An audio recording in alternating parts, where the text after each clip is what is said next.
Yo, what's good, everybody? It's your boy, Brooklyn 80s, back with you with another episode of The Perspective. Listen, man, WNBA basketball is back. You know what I'm saying? Training camp has started. Media day is happening. Games will be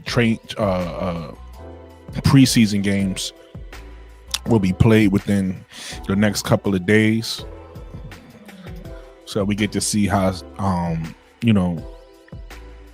how some of these teams start to kind of gel together. We get to see how some of these rookies. Listen, man, y'all know me. I might be a little bit higher on college basketball, women's basketball. I don't really watch the men's college, but I might be higher on college women's basketball than I am on the pros. I feel like, not that the pro game was bad. I think it was a lot of stars on the pro game. Skull Brain Nation says, yo, what up? With Angel and Kamilla fans argue about one option. I want to see both skyscrapers shine. I don't think there's nothing to argue about. I mean, every team has to have a pecking order, Skull Brain. So I saw that chatter. I just kind of ignored it. Some things I don't even give my energy to. Right? So I saw that chatter of who should be the one option, who should be the two. The girls' game, women's basketball, is still played inside out. So the biggest person should be the first option. That just makes sense, right? So we have a really good center. Why not use that to our advantage? That has nothing to do with Angel, right?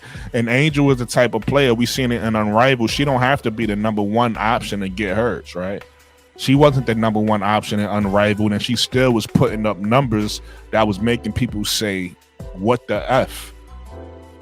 You get what I'm saying? Y'all, we all seen that Brittany Sykes press conference when they said Angel had like 16 and 16 in the limited minutes she was out. I forget the stats. I'm making up stats, but it was something like that. She had a crazy double in a limited amount of minutes that she was on the floor, and Brittany Sykes almost lost her mind, and she was on the floor with Angel. So it really doesn't matter who's a number one or number two option. What matters is what they do in the flow of the offense.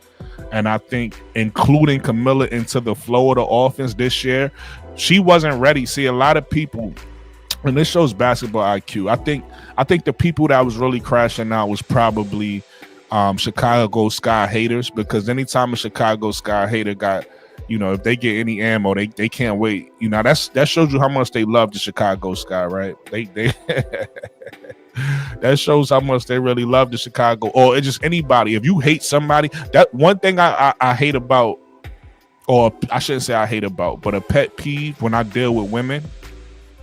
If I ever meet a woman who, recently broken up with somebody, and all she could do is talk about how much she hate him, she still got feelings for him. You get what I'm saying? So I don't even, I'm like, I either understand this ain't gonna be nothing serious, or I don't pursue it, right? Because anybody who you don't care about, you don't give energy to. If you constantly can't stand somebody, it's something there. So these haters of Angel Reese and these haters of Chicago Sky, it's something there. They actually probably really like Angel Reese, but they don't want to say it. That's probably the part that they hate. They probably hate the fact that they like Angel Reese, and the proof in that is how easily is she is to change people's minds. I see people doing videos on the Chicago Sky now that 8-9 months ago they was doing nothing but hate videos on the Chicago Sky. Now they supporting a little bit. Those same people were saying things like, oh, and rival, she surprised me. Yeah, but that's because you never watched her. You don't know what she could do. You don't know what she could do. You get what I'm saying? So, it's Kamilla should be the number one option. Does that mean that, Here's the thing. You got to even realize how our team is built, right? We got a pass first point guard. She's not going to be the leading scorer. She was never the leading scorer for her whole career, right? That's just not her game. Her game is to be a Swiss Army knife. Vandersloot game is to score points, get assists, and keep the flow of the offense going. Her game isn't to take the most shots. So Vandersloot ain't going to be our leading scorer. Ariel Atkins is a scorer, but for her career, she only averaged about 13 points per game, right? So she's going to average about that, or maybe a little bit more if if this is one of her best seasons, right? And then we have unproven small forwards. We don't know what none of them going to do. My point in saying is our two best scorers are going to be Kamilla and Angel, right? Kamilla wasn't ready last year, so she couldn't do everything that she was capable of. And then also Kamilla's mentality is an alpha. Her mentality is she needs somebody to get her going. And that's what Angel would do for her a lot last year. But I think this year we're going to see a different Kamilla. We're going to see a more engaged Kamilla, a more pro-like Kamilla. And still probably gonna need motivation at times because we are who we are, and that's okay. Everybody is different. That's why you have a team. You have people. Angel can't do everything on the court, right? Angel is a elite defensive player, and she's a very good offensive player. But Angel was an elite offensively, right? And that's why, like, when Angel have people like a Chelsea Gray around her, when she have people that could go get a bucket around her, she loved those because it's like each person helps the other one out. Angel is going to do the things that they can. Angel is going to lock up the best player. Angel is going to bring the energy on the floor. She's going to get the rebound. She's going to get the, throw the lead pass out. She's going to use her IQ. She's going to do things other players can't do. So this is what, everybody brings to the table for each other. So I think we're going to see a better Kamilla, and Kamilla's in good hands with a player like Angel on her team, with a player like Angel as her teammate, and a coach like Tyler Marshall, what we've seen so far. So yeah, I don't know why they crashing out, Skullbrain. They wilding out. Bob Jones says the Sky are a super team. Reese is now a 30 and 20 player, not to mention 3 blocks, 3 steals, a game minimum as well. Reese is already the front runner for MVP before the season starts. Sky champs. I appreciate that enthusiasm, but I don't think so. I think you and there's nothing wrong with that, right? You fanning out. You being a fanatic right now. But I think Angel will be better. Actually, the funny thing, I didn't even tell y'all, right? I ain't get into it yet. I was gonna get into it probably like at around the 30-minute mark of the show. But that's what we're gonna talk about today. We're gonna talk about who's gonna average what. I got an idea of what the starter should average. It's my projection for the season, so we can see about where we at. And we'll discuss that a little bit in a little bit in the show. But I think you got a little bit of sauce on that, Bob. Bob Jones also says she got the 3 mid-range shot, rebound and scoring at will in the paint. Build offense around Reese. I think her 3-point shot is coming along. I need her to shoot it in the game. The thing that annoys me about these WNBA players is that they do so much in practice, and they love to show off what they do in practice, but they don't bring it to the game. So I'm tired of all the dunks in practice. So I'm happy I saw a video today. We're not gonna probably get into it too much in this show. I'll probably do a offline video about it. But Dominique Malanga did an interview with I forget the name of the show. I gotta shout those girls out. They doing amazing things. Ashley Nicole Moss and her co-host. I forget her co-host name, the name of the show.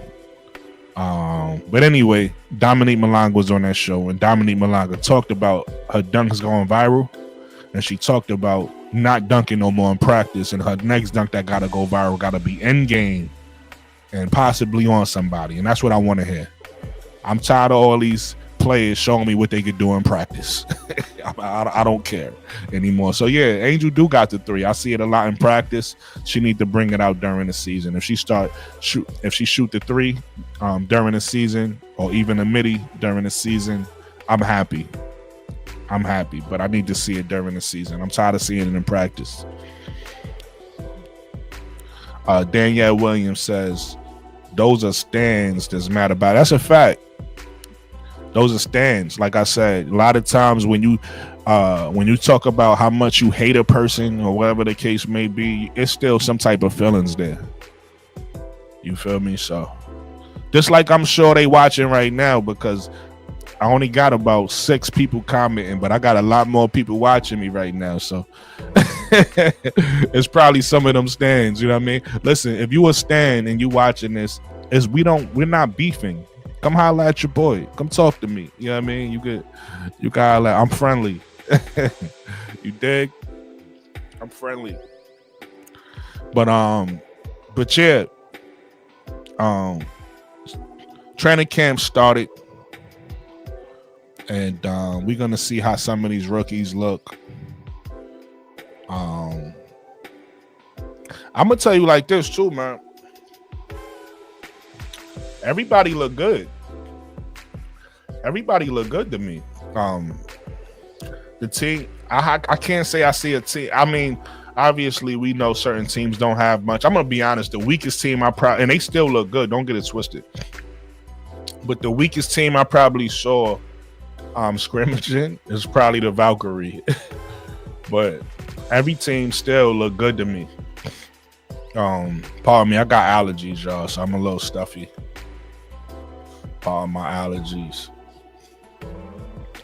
Danielle Williams says Mo got that pet. She do. That's why, listen, a lot of people sleeping on Mo, even myself, right? You know, I kind of got Hailey Van Lith being the backup point guard right now, but the way Mo playing, Hailey might be riding the bench and learning.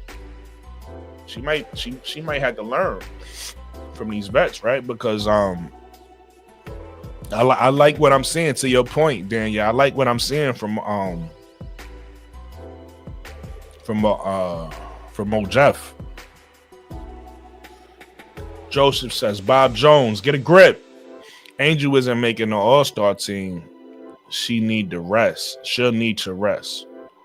I don't know if I agree with that. I do think she'll make the All-Star team. I do agree with you, Joseph. Bob is a little excited, but that's okay.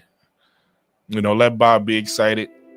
I don't think none of us think Angel's dropping 30 next year. I don't even think that 30 is a thing, right? Like, does anybody average 30 in a W?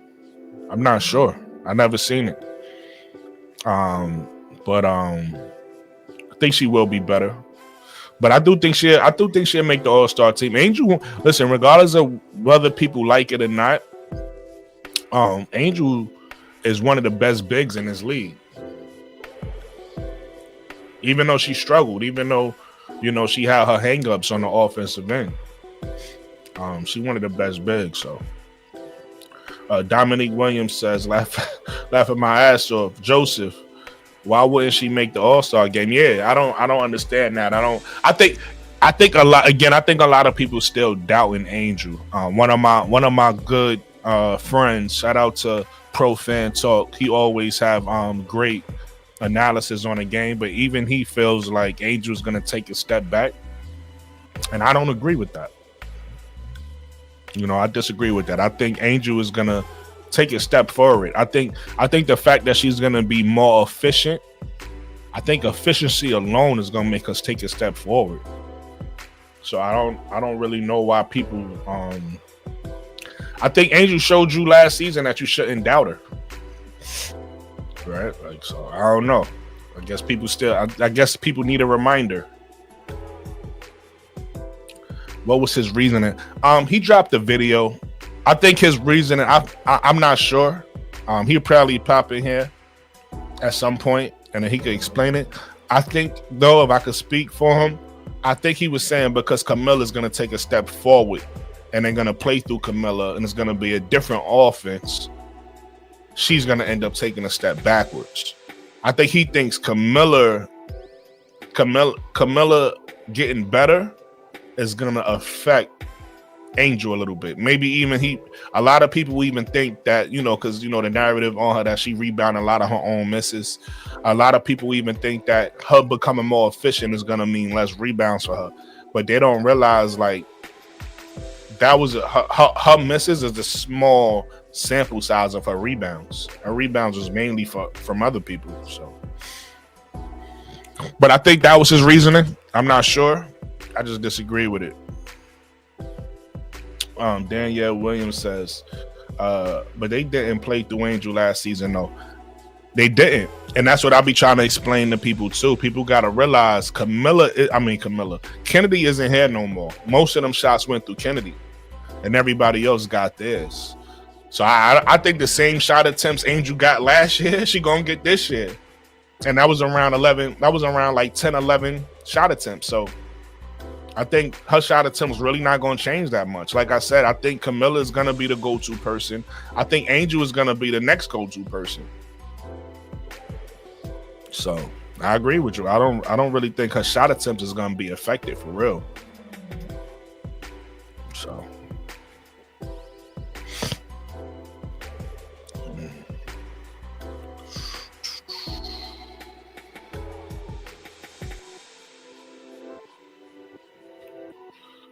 I gotta download this. No, I'll do it later because I don't know. Miss Goody Two Shoes, what's going on? It's been a minute. Miss Goody Two Shoes says, I think we're getting confused when someone says number one option. I don't think we're getting confused, Miss Goody Two Shoes, but I agree with you. I do think they're getting confused. I do think they're getting confused. I don't even know if they're getting confused. I just think they don't know basketball for real. Like, you need a 1-2 option. You need, you know what I mean? And Angel don't have to be the number one option. She don't have to be. You know what I mean? So I think it's a good thing we implement Kamilla more. I think Kamilla's gonna end up being the most improved player. Because I foresee her taking a big jump personally.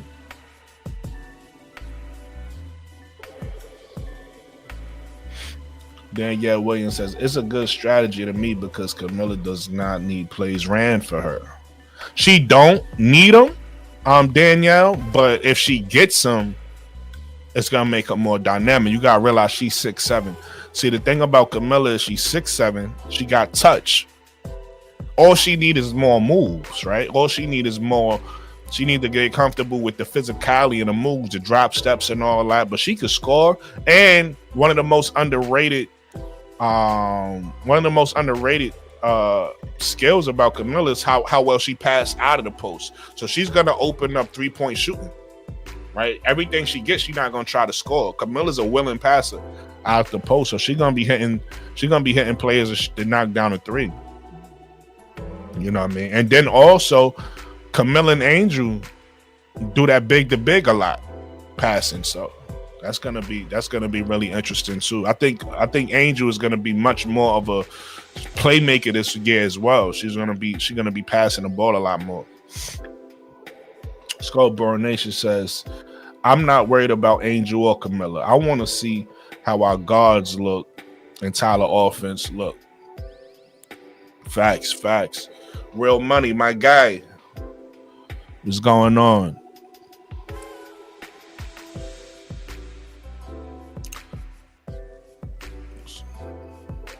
Joseph says, Kamilla Cardoso has a great ceiling. Question, can Angel and Kamilla work it out? Great if they can. I mean, absolutely they can. I mean, I think they showed you that they can last year. So I think if anybody is still questioning that, then that's silly, right? Because I think a lot of times too, a lot of people, again, I said this before, I said this on multiple lives, a lot of people fall in love with one way to win. And basketball is multiple ways to win. We see that in the Mel's game, right? The Warriors introduced small ball. Before the Warriors won the way they won, everybody was saying that was fool's gold. Everybody was saying you can't win with a small lineup. Now a small lineup is the way to go. You get what I'm saying? So it's like it's multiple ways of winning basketball. You just got to find what works for you, what's best for your team. You get what I'm saying? So they could definitely coexist. Andre says, Angel and Kamilla will be all right. It's about the guards. I don't even think it's about the guards, to be honest with you. I think it's about the wings. I think it's about the small forwards. I think Vandersloot, obviously she's older, but her game doesn't demand a lot on her body like what she does. She's not super athletic. She's not relying on her athleticism. She's playmaking out there, right? She's playmaking and she's hitting open shots and she's just making smart plays. So I think we're solid at the guard position. I think Ariel Atkins is proven. So I don't think that's a question mark. I think our question mark is going to be two things. It's going to be our bench. What do our bench do? What is our bench going to do? And it's going to be that small forward position. We don't know what we getting out the small forward position. So I think that's the question mark, personally. Henry says Maya Moore was a 3 or the 4 option. Oh, I forgot to do this. I always do this, so let me do this now. If you just your first time watching me, I appreciate you. We 20 minutes in, so if you stuck around for 20 minutes, hey, I appreciate you. I talk all things women basketball, so do me a favor, subscribe to the channel if you haven't already. Hit the like button. Super chats is open, people. Don't be afraid to send your boy, a donation. But yeah, I always tell people subscribe to the channel. I try to get that out early because some people, they might, if they don't know you, they might only watch, 2-3 minutes of the video. And they might come back later. You never know. But subscribe if you're still watching, or if you're new, just coming across me, make sure you subscribe to the channel. We talk all things women basketball over here. You get a unique perspective over here. You know what I'm saying? I try to give you a little something different than everybody else is going to give you. You get what I'm saying? I be hearing some wild takes online too. I don't know how y'all put up with some of these people. I be hearing some crazy takes, crazy ass takes, yo. But hey, more power to people and the people y'all be watching and listening to. Facts. But Henry says Maya Moore was a 3 or 4 option early in her career. Yeah, Maya Moore was definitely a beast. Real Money says Miller ready to be what she has been, the focus point of the scoring. That's a fact. She definitely ready. She went overseas. She went to China. She basically had a whole other experience, and now she's back here for season 2 to really do what she didn't do year 1. I think year 1, I don't think she had the year 1. She got hurt. A lot of shit happened. I don't think she had the year 1 she wanted to have. So it is what it is. Gamble says, yo, Angel is going to facilitate, so Angel can't necessarily be the first option. I wouldn't say she can't, but that's a fact. The fact that I wouldn't say Angel is going to facilitate. Vandersloot is going to facilitate, but Angel is going to be more of a playmaker too in the fast break. She's going to be able to get the ball. What we seen in a rival, right? She's going to be able to get the ball, push the ball. What she did in college, she did this at LSU. She did this at Maryland, but she didn't really do it in year 1 because I think some of the guards got to her. I seen Skylar Diggins kind of trying to pick a pocket. So she wouldn't really push the ball a lot. She would just get it, pass it. You know what I mean? It was a confidence thing. But I think this year, her confidence is where it needs to be, dribbling anyway. And she's going to be more of a playmaker to Gamble's point. Yes. Alyssa B says, hit the like button and subscribe. I appreciate it, man. You know what I mean? I don't have to, what's funny, and shout out to all these people. I'm not a hater. I never been a hater my whole life. If somebody was doing something I wanted to do, had stuff I didn't have, I never been a hater. But it's a lot of people out here that has a lot more help than I got, right? I see a lot of these, and shout out to them, and I salute and I support them. But I see a lot of these channels, they don't even, they don't even have I'm a small channel, they don't even have as many subscribers as I do, but they have WNBA players on their channel, right? They able to certain channels able to get coaches on they able to get people to their channels that their relationships is able to get, and I salute them. I'm like, yo, shout out to you. But I don't have that luxury. It's just me and my opinion and my personality and my perspective. You get what I'm saying? So definitely, if you appreciate the content, it's my basketball knowledge. I've been watching basketball my whole life. You get what I'm saying? And I got a love for the game. I don't do this for anything other than a love. I love the game. Shout out to big bro KSAP, Simply Ball Dropping. KSAP is the reason why I'm even doing a podcast, because he put the battery in my back. He motivated me, told me what to do. He got me up and running. So shout out to KSAP for giving me the tools and what I needed to get started. But yeah, this is just a lot of everything you get from this channel is from the love of the game. I love the game, man. For me, I love the game since I've been a kid. When I'm talking about a kid, I'm talking about Tyler. Before I could really talk, like my aunts, they passed away, God rest her soul. But I remember my aunt, when she saw me, she used to always like talk to me like a baby, no matter how old I was. And she used to be like, Michael Jordan, Michael, because I used to say that when I was a kid. A lot of y'all don't know this about me, but my name is Michael, and my birthday is November 23rd. So because my name is Michael and my birthday is November 23rd, and kids is delusional. When I was a kid and I saw Michael Jordan with the number 23, that was my superhero. So I've been watching him since I've been a baby. Like, do you get what I'm saying? And I just fell in love with the game. Michael Jordan made me fall in love. And that's funny because everything comes full circle. I was a Chicago Bulls fan when Michael Jordan was playing. And once he retired, I became an AI fan. I became a Tracy McGrady fan. And now Angel Reese got me back to Chicago. Angel Reese got me. Angel Reese made me a Chicago Sky fan. But I say all that to say this channel is all about the love of the game, man. I love the game.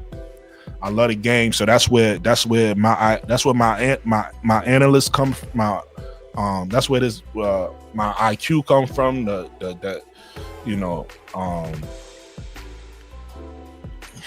That's where everything comes from. So I appreciate everybody for supporting the channel. I appreciate all my subscribers that subscribed already. Shout out to y'all. Listen, I'll put out a short about this already. Everybody make sure y'all hit the bell notification too. Don't just subscribe to the channel. Hit the bell notification, because if you hit the bell notification, and you got to make sure on your phones, because I did this was something I did. Sometimes we don't like all the notifications, they're annoying. But on your phone, you got to make sure you're getting the notifications to your phone. And then you got to go to YouTube and turn on the bell notifications. You got to do those two things. Because what's going to happen is when I go live, you know directly. And then, you won't have to be like, damn, I missed the live. I missed it. I didn't know you was live. It's because you don't got those notifications on. Those notifications will let you know right away. And then we could really really turn this thing up. You feel what I'm saying? So, yeah. Danielle Williams says, I got Kamilla with 20 and 10. That's the numbers I got for her too. We think alike. I'm gonna pull it up in a second. I just forgot to cue it up before I started the video, so I'm gonna have to, I'm trying to stall a little bit so I don't have to be quiet in doing it. So I'm trying to stall a little bit, but I'm gonna pull up what I got too. We thinking alike, Danielle. Bull Sky fan says Sloop, Ariel, and Beck are gonna be big for Angel Kamilla. Okay, so you got Beck Allen starting. It's funny. I don't know. Beck Allen is probably my least favorite person in that rotation, in that small forward rotation. She got to prove to me. I know she can shoot. I know she's tall. I know she can defend a little bit. But I don't know how to feel about Beck Allen. She got to show me something. But Slew and Ariel, definitely. Brian says, let's get the likes up to 40. Please, appreciate you. And definitely comment. If you're watching this on the playback, comment. Everybody know. You holler at me, I'ma holler back. Definitely comment on the videos. Real Money says, Angel running point forward would make it easy for teams to key in on Miller. Miss Goody Two Shoes says, I think Marsh is definitely gonna get Kamilla more involved offensively, but all of his interviews suggest that he doesn't have a number one option. And I think that's kind of true too, Miss Goody Two Shoes. I do think they're gonna have Kamilla Cardoso as a focal point, but I think that it's gonna be a more flowing offense. It's not gonna be like get the ball to Kamilla 100% of the time. I don't think it's going to be that. But I do think that they're going to make her a focal point. But again, like I said earlier, in the WNBA, you play inside out. And that's why everybody's saying, because right now the power forward position is like the best position in the WNBA. But perfect example of this is the Liberty. I think everybody would agree that on the Liberty, Anescu and Breanna Stewart play more like the stars than Jonquel does.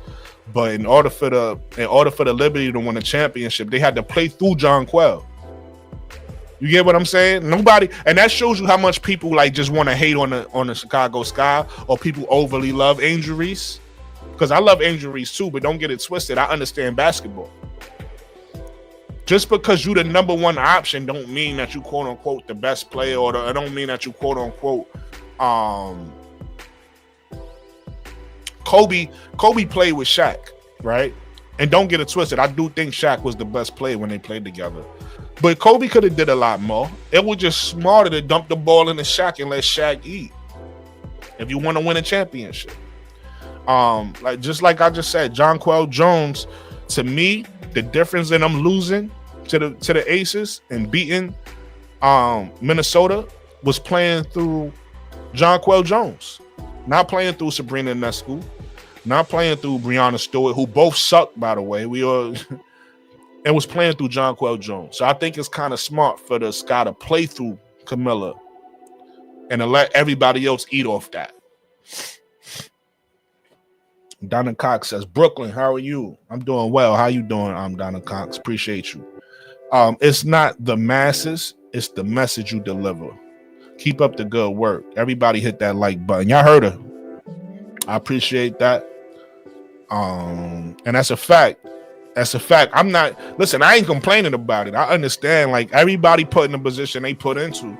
So I'm cool. I'm cool where I'm at. I'm cool with the subscribers I got right now. I'm cool with the people who support me right now. I'm cool with it. I'm not I don't need to be in nobody else's shoes. I don't need to be in no other position. I'm cool where I'm at. So I definitely agree with you. And I'm gonna always be myself too. Like, I'm not gonna get on here and be trying to, like, you know,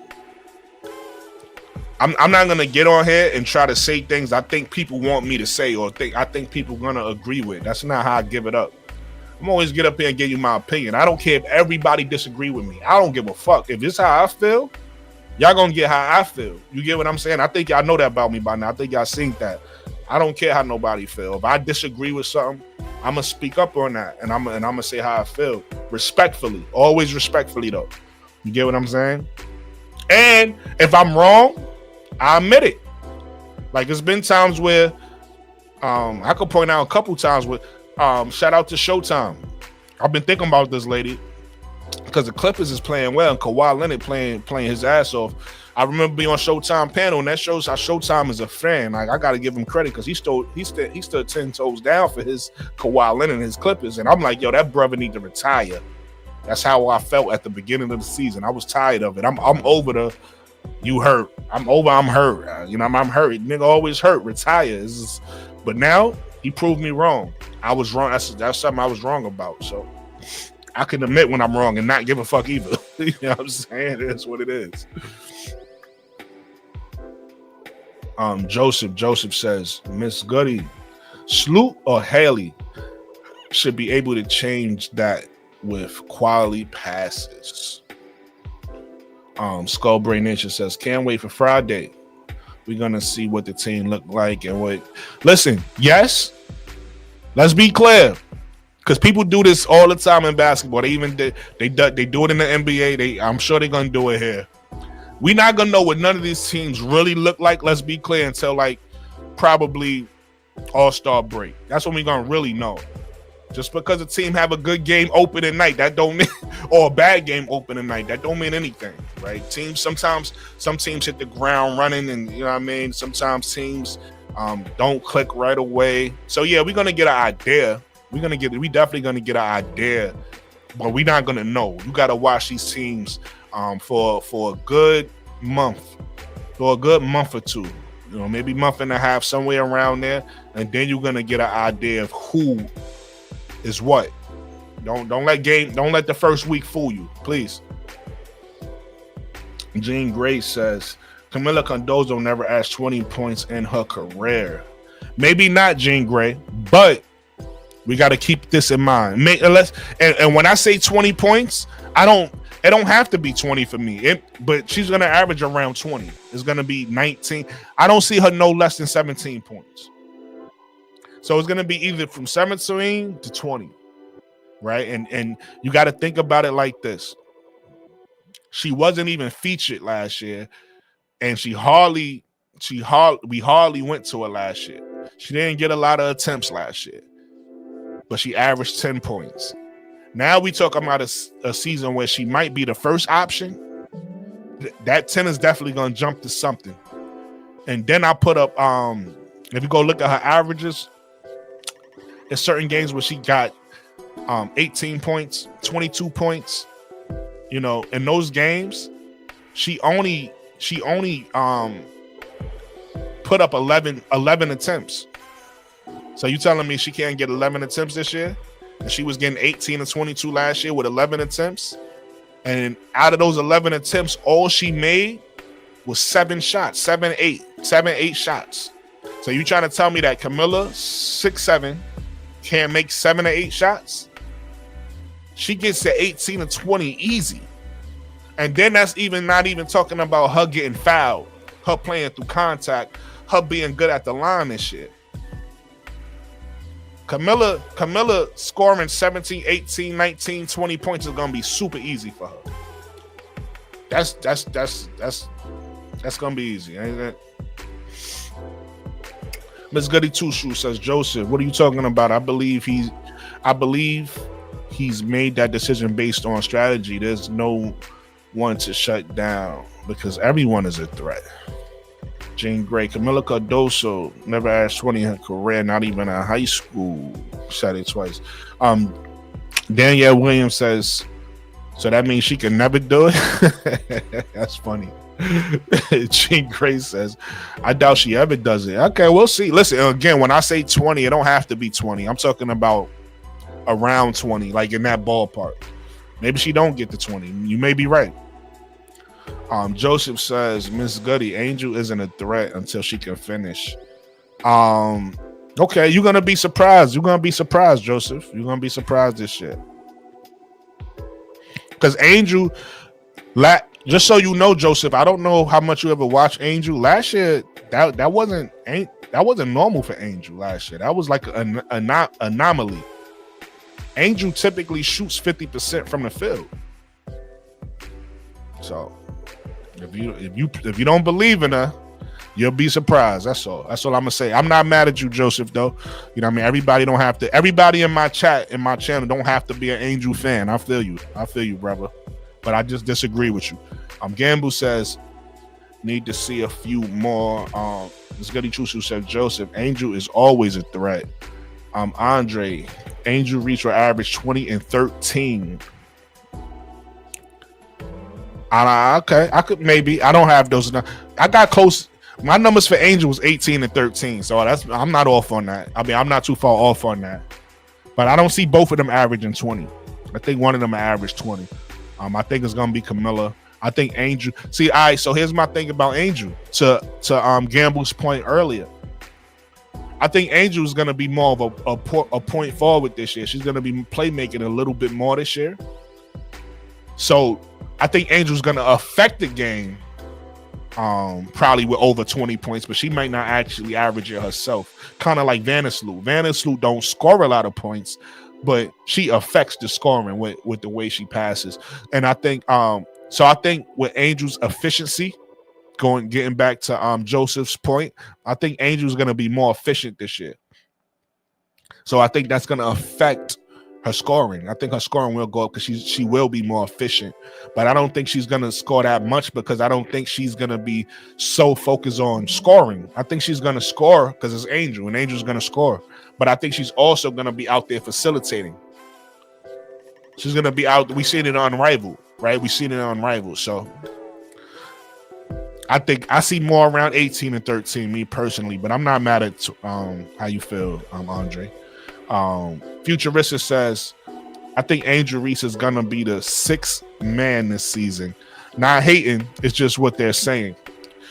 They lying to you, futuristic. Angel is not coming off the bench. That makes absolutely no sense at all. So I don't know who said that, but they lied to you.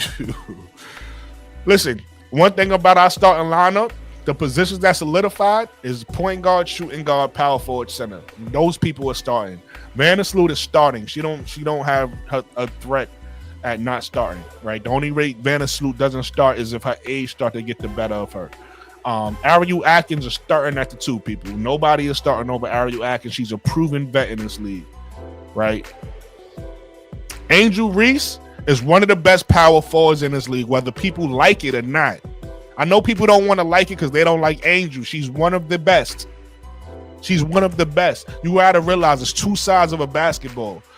For you people who may be Caitlin Clark fans, if you telling me she don't got to play defense and she could she don't got to play defense and she could still coexist in this league, then Angel could struggle on offense and be one of the best at defense.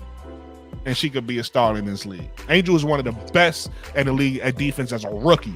So just imagine that part. Nobody's even talking about that. Her defense is going to be better because she's not a rookie anymore. She's more confident. And we've seen that in the rival. These are things that we've seen already too. She already got better. So this is not even, I know a lot of people think that Unrival is not going to translate, but that's just because you don't know basketball. Anybody who play basketball in real life knows for a fact 3-on-3 translate to 5-on-5. 1-on-1 translate to 5-on-5. 4-on-4 translate to 5-on-5. These 2-on-2 translate to 5-on-5 because the way you play those skills is the things that you do on 5-on-5, right? If you play a 1-on-1 game, if I play somebody in 1-on-1, I got to know how to get my shot. I got to know how to get to the basket, or I got to know how to step back, or I got to know how to get a shot off on you. That translates to 1-on-1, right? Your go-to player. 2-on-2.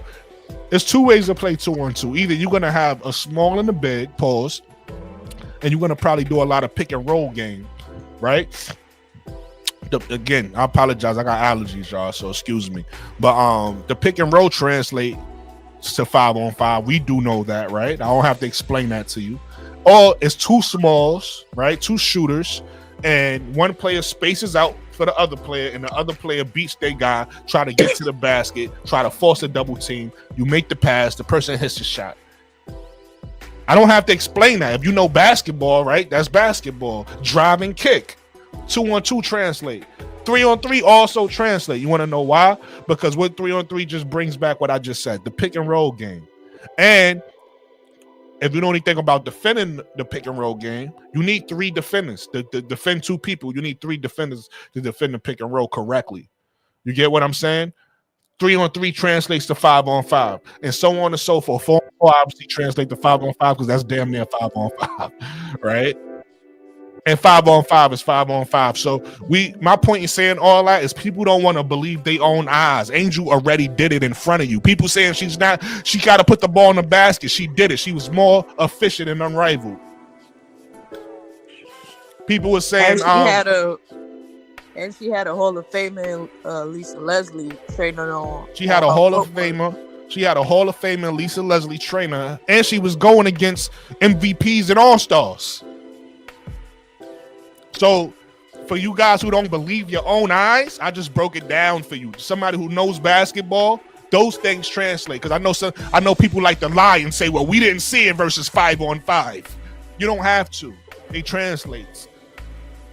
With that said, I got a new co-host on, Mika Chu. Mika Chu, what's going on? What's up? How y'all do? How you doing? Shit, man, I'm calling. I can't complain. All right. Danielle Williams says her most attempts in a game is 13. She also says, futuristic, are you just going around trolling in chats? Listen, I don't mind futuristic. Listen, I don't have to have only on Angel Reese chat. I do know most of my people is Angel Reese people. If futuristic want to come in here, listen, it's just gonna add to the conversation because at the end of the day, we gotta teach. Maybe he really don't know, or maybe he does know and he's trolling. You know what I mean? That's possible too. My only thing is subscribe to the channel though. Don't be in here. Don't be in here rocking with us. You know what I mean? Don't come to the cookout. You feel what I'm saying? And don't show respect to the house. You get what I'm saying? You want to be in here because you see the vibes. You know what I mean? You see the vibes. The vibes is cool. You want to be in here. Cool. Make sure you subscribe to the channel. If you know what I mean?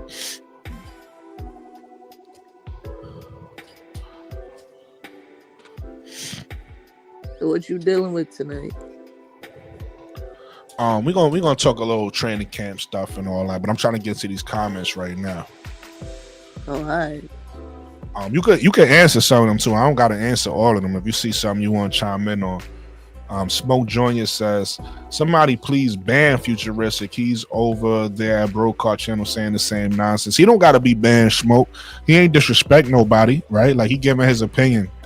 One thing about and listen, I got moderators in here, so if y'all feel differently from me, if y'all feel disrespected or y'all don't like, you know what I mean, I'm gonna give y'all that power to make your own decisions. But I'm gonna just let y'all know, for me, how I feel, it doesn't bother me if people disagree with me.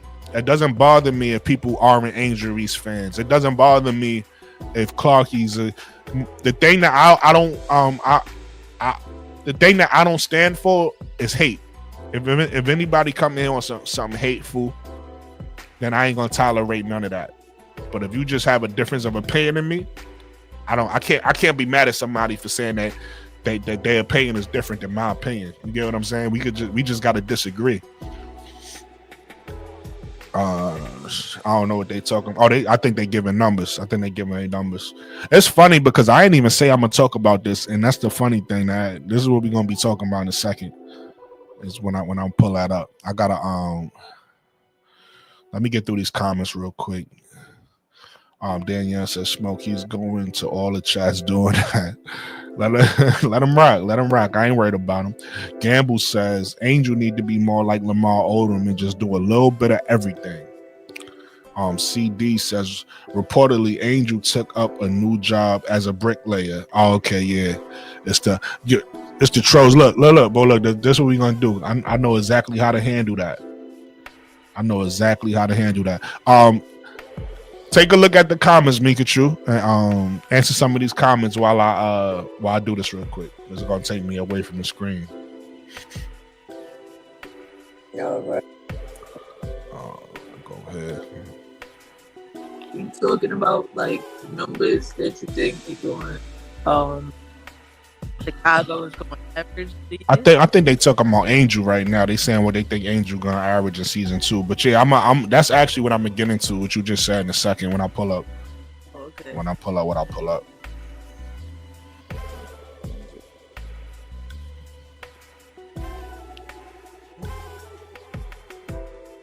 Yeah, I mean, you know, a lot of people have their opinions, but you know, you gotta keep it respectful. You know what I mean? Like with Angel, she just trying to do her. She get into the bag. She doing commercials now. She doing podcasts. So she doing what she's supposed to be doing. She went to school. I think she graduated. I don't recall if she did. She probably did. And now she's playing something she been playing since she was a little kid. Shoot.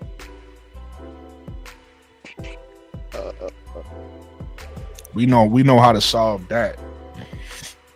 I just put something called only subscribers on Mikachu. So if they want to come in here and troll, they gotta subscribe. See, a lot of them they sitting around bored. They sitting around bored. I'm like, all right, if y'all want to come in and troll, y'all gotta make sure y'all subscribers though. Angel would have had triple double one night. Is like, oh yeah. I ain't watched too much on Rival, but yeah, she could have easily averaged a triple double, but I mean, she tried to be a team player. That was her main reason to be there. You know, getting the experience, being around vets, learning new tools to add to her arsenal, especially being that she got to, you know, get into the bag with Lisa Leslie. Lisa Leslie got the best footwork in the game when she was playing. She know how to see the difference between a great center and like a decent center is all about your mechanics. Know what I mean? Everybody knows you gotta stay down low and use your body to try to get to the basket. But what about your footwork? If you small, you easily could get pushed. You gotta widen your stance and use that muscle you got. That's a fact. I don't see any more comments though. Sorry, I'm almost done. Almost done. All right. Image.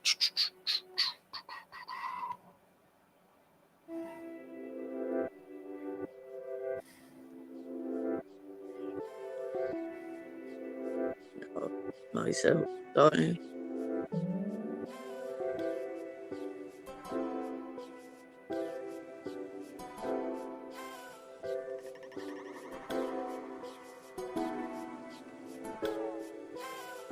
I'm interested in seeing Hailey Van Lith. All I'm hearing is like she got a high motor, and on social media they talking about how she got like a high motor to get into the basket easy.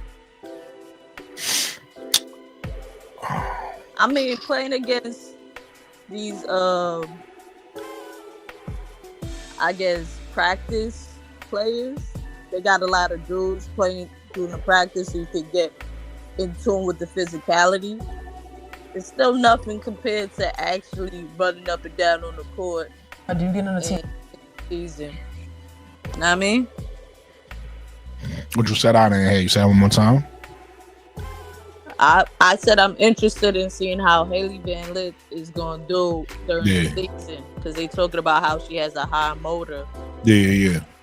In these practices, you know, the WNBA, they have practice players where they have a lot of dudes in the drills, you know, bringing that physicality, so you can get in tune with how physical the W is going to be during the season, which is always dope. But like Michael Jordan and Kobe Bryant learned easy, you know, it's nothing like actually running up and down during the season. That's a different beast. No, that's a fact though. Once I see you can't replicate game time. Yep. Can't replicate that. So that's definitely a fact. All right, so y'all see I got here they career numbers of everybody who I believe is gonna be on the final Sky's roster. And then I got where I think certain players is gonna improve, right? So you're gonna see certain players like a Courtney Vandersloot. I don't think she improves much from what her career numbers is. I think she's gonna be pretty much around that. You know what I mean, she might get 11 points, she might get 9 points, but that's what she's gonna average out around those career numbers. I think the people that's gonna elevate are Angel and Kamilla. I think the people who we're going to see a jump from is Angel and Kamilla, especially with the vets that's on this team now, especially with those two being the go-to players. You get what I'm saying? So some people were saying they think Camilla's going to average 20 and 10. I agree with them. Some people were saying that they don't think Camilla's going to reach 20. I'm okay with that. It don't have to be 20 for me. But it's gonna definitely be way more than 10. Yeah, definitely.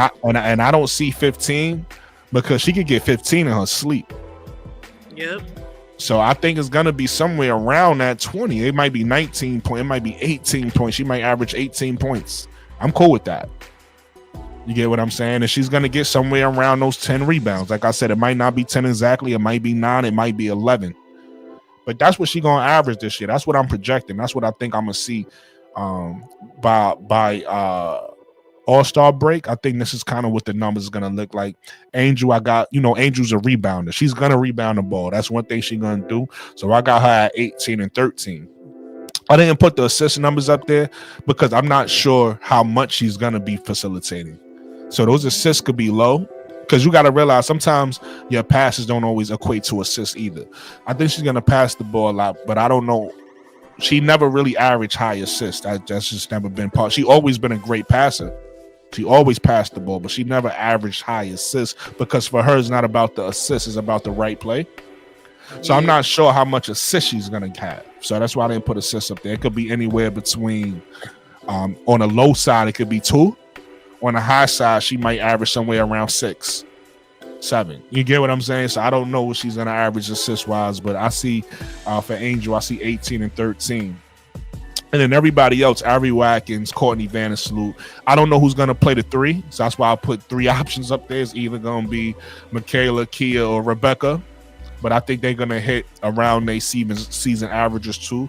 And that's with an asterisk because I think they all have the ability to average over their season averages. We don't know. One of them, this could be their season. And they could really catch fire. Or all of them could really not produce either. Like, you know what I mean? And they all who they said they were, right? So we'll see with that, but that's what I have for the projected starters of 2025. What you think about those numbers, Mikachu? You not too far off. I'm just a little bit different. I see it more about the others. You know what I mean? Because obviously, I'm thinking Angel Reese going probably almost average a triple-double the whole season. That's how intense she is, you know what I mean?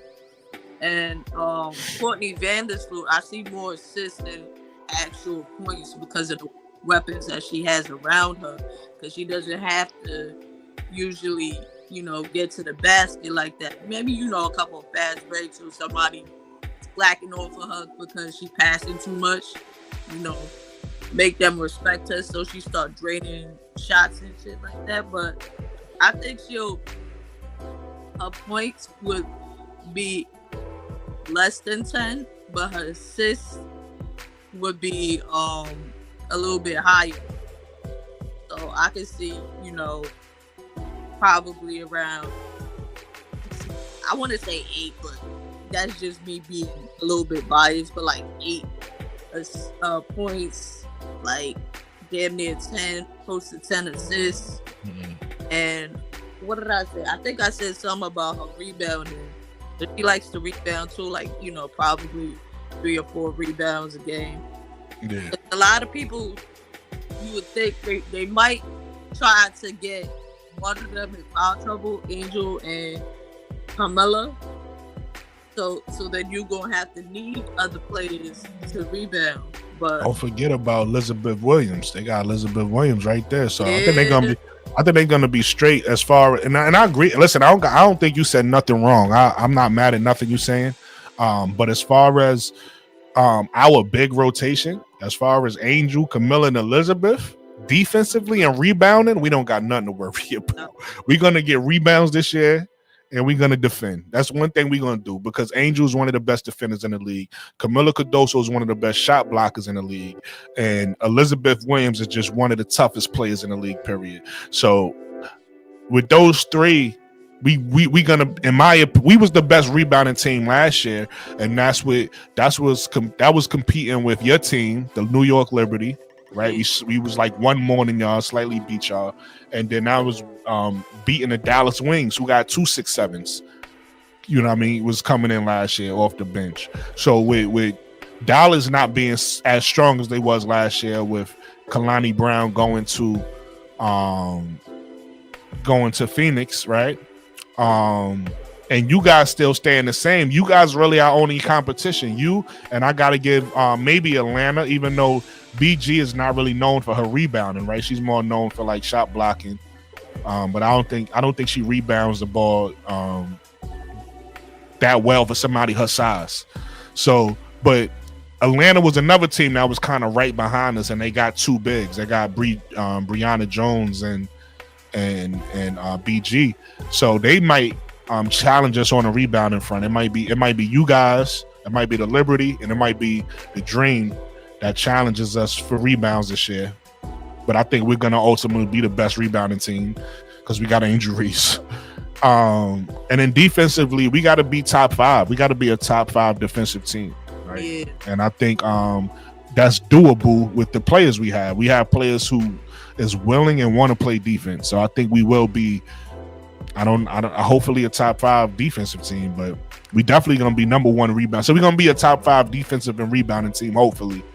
But yeah, I just wanted to, because I think you was forgetting about Elizabeth Williams. I want to throw Elizabeth Williams in that mix off the bench of who somebody's going to help with that rebounding together.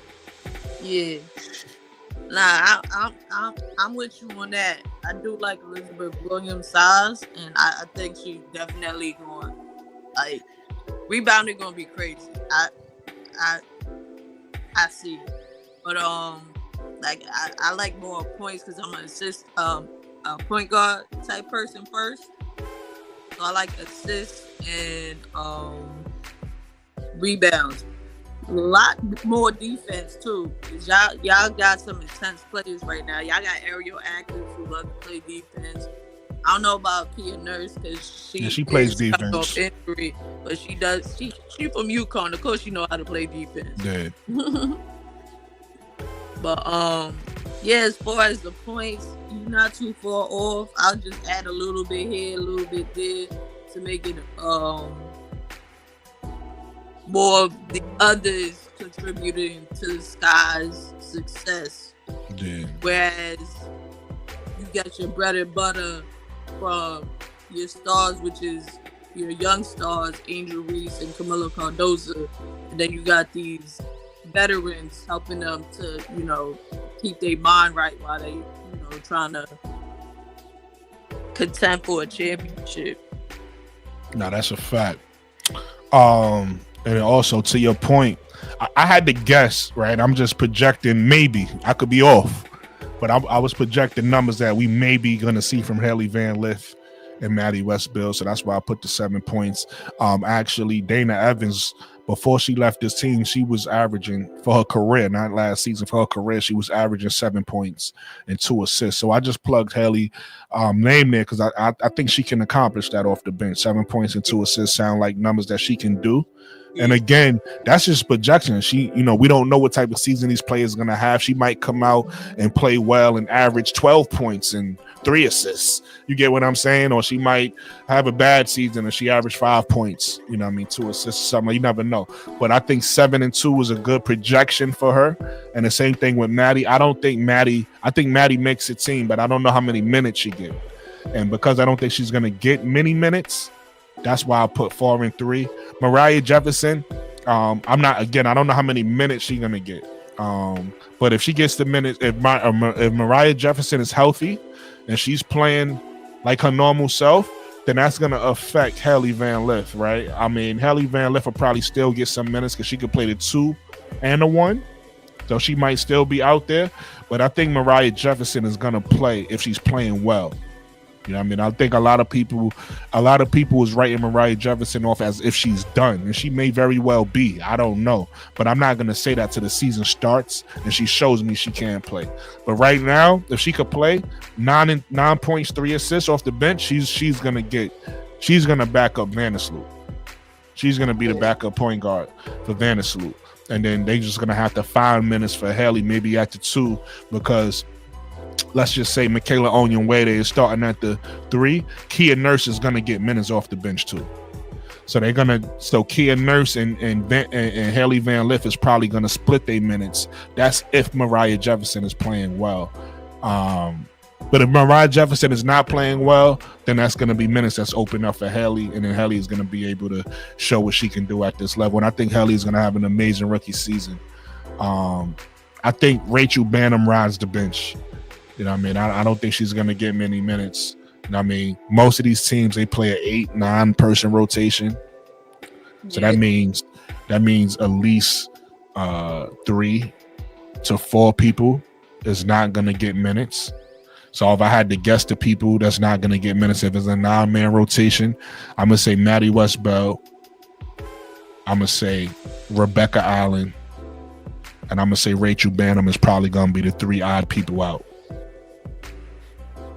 Right, and that's depending on what Mariah Jefferson does. Because if Mariah Jefferson is not playing well, then maybe Rebecca Allen is in, and Mariah Jefferson is the odd person out. So I think Maddie Westbell, and Rachel Banham is definitely not getting no minutes.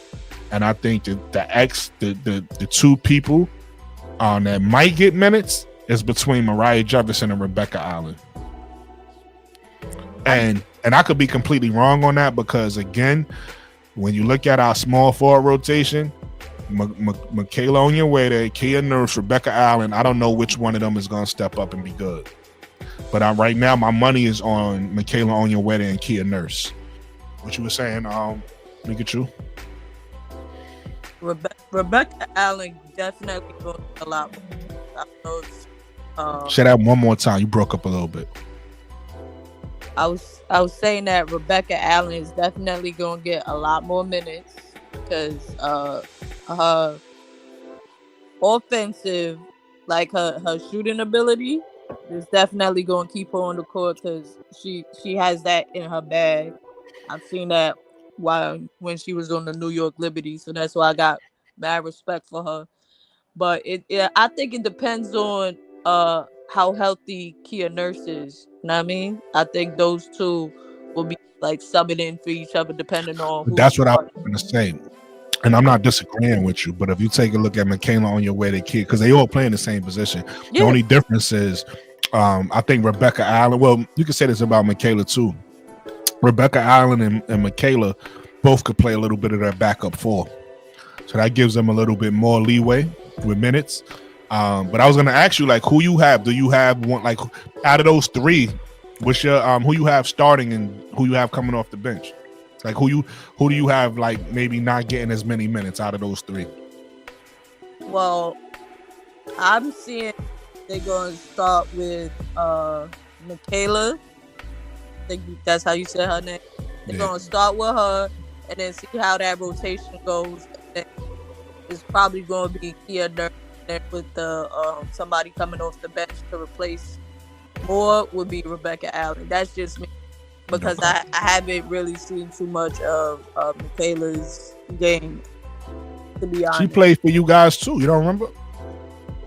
Like I said, I haven't seen much of her because with the Liberty, they keep to a solid, like, whoever is gelling well on the court. In fact, all three of these players played for you. Now I think about it, but she was rookie of the year with you guys, and then like her second year, I don't know what happened, but she lost minutes. She didn't really get minutes her second year with you guys. First year, she played well. No, I'm not saying her game is garbage. I'm just saying they're gonna start with her, and then probably depending on the chemistry, I'm thinking they're gonna go more with Kia Nurse, and then Rebecca Allen is definitely gonna be in the rotation when they need more of more shooting point presence. Yeah. That's it. I got you. But so let me ask you this question, and then we can move on to the next topic. Out of these 12 players, what three? If Tyler goes with a 9-man rotation, what three do you think sits?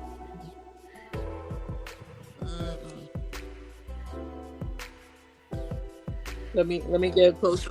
I think obviously, I think we could both agree Rachel Banham is probably going to sit. Yeah. And that's no disrespect to Rachel Banham, great vet, but what we need from her, which is shooting, she just don't do anything else that well. So she's probably going to sit. She's great for the locker room, but she's going to, great for the team, but she's going to sit. I'm assuming Maddie Westbeld. Maybe you think she plays. I don't know. Yeah. So then you saying that your third, and I'm going to just correct me if I'm wrong, I'm going to throw a person out here. Your third is Mariah Jefferson, and you think Mariah Jefferson sits, and you think everybody else is going to get solid rotation minutes. Yeah. I'm just saying that based off, like, if the chemistry is flowing better with. I'm not mad at what you're saying. I just wanted to be clear, like, so I don't. Those my three. That you can't. That's a three. Like I said, I I'm not mad at that 3. You know what I mean? Because if we really being honest, and you pretty much saying what I'm saying, it's just that me and you, I'm saying, all right, so we saying the exact same thing actually. But what I'm saying is, depending on how well Mariah Jefferson plays, she's gonna get minutes depending on how well she plays, right? Yeah. Because everybody is saying right now, people were writing her off like she's done, and I'm like, I don't know, I gotta see it. She might very well be done. All I'm saying is I gotta see it, because if she's right now, she's playing well in training camp, and if the season starts and she's playing well, she's playing. I feel she's playing, right? But she could very well sit too. I'm not mad at what you're saying. What I was saying, again, I'm not mad at what you're saying, but what I was saying is the person that I've probably have the least amount of faith in out of the rotational players. I'm saying not everybody on the team, out of the rotational players. The person that I have the least amount of faith in me personally is Rebecca Allen, just because, she's coming. Kia Nurse is she's 2 years removed from her injury, so she's actually not coming back from injury. Rebecca Allen is actually coming back from injury, and from what I've seen from her, I know she can shoot the ball, but she's never really impactful. And then for her to have a season as long as she's played, those are 6 and 3 is her career numbers. That's not her last season numbers. That's her career. That's what she averaged for a career is 6.3. That's crazy to me. So for me to expect anything out of her is silly. Like I'm expecting 6 and 3 out of her. Not to say she can't do more. She can. This could be her best season, and she could have 14. Right, and it's just like, then she should, you know what I mean, all of the things. But I'm just going off of what her career has been thus far, and it's been 6 and 3. So that's why, to me, I have the least amount of faith in her. Even though, you know how some people put it to you like this. You know how you go to the park, and you got some people who walk to the park, and there's some people who you look at, and you could be like, yo, they should be able to get busy. They could be trash, but they look like they could get busy, right?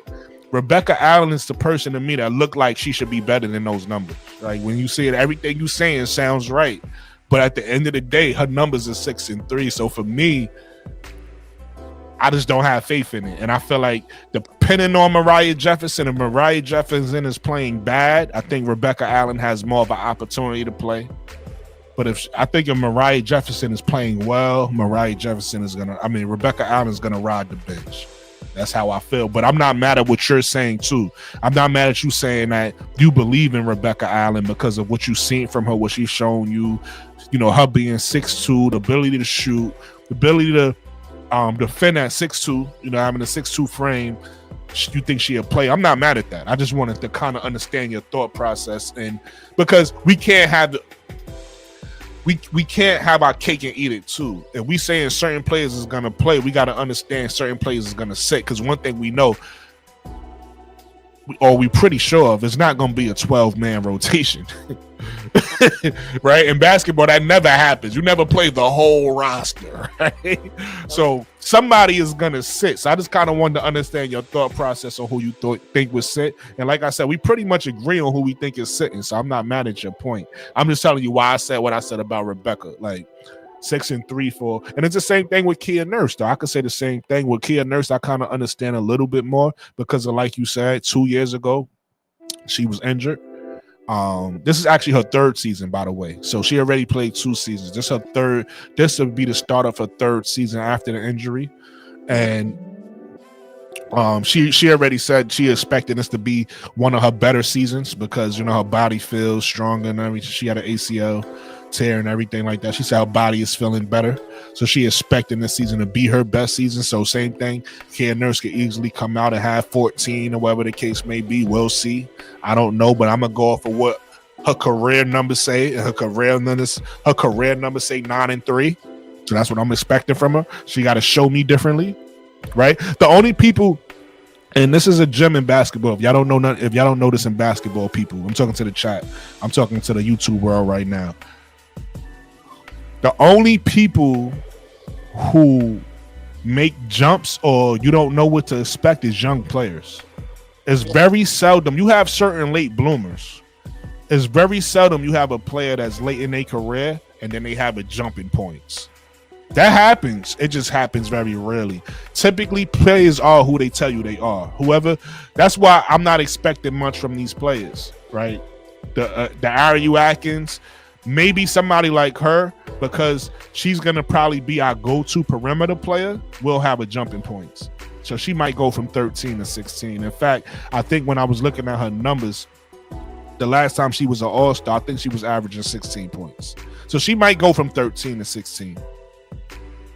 But all the other vets, I don't see Courtney Vandersloot scoring more than her career numbers, right? The most points Courtney Vandersloot ever scored in a career was like 13 points, 12 points, and that's when she was an all-star. So maybe she gets back to that this year. I doubt it. You know, kind of like McCoughtry said, she's even going to be 10 or less. You know, she might be 9 or 8 this season, but her averages is 10.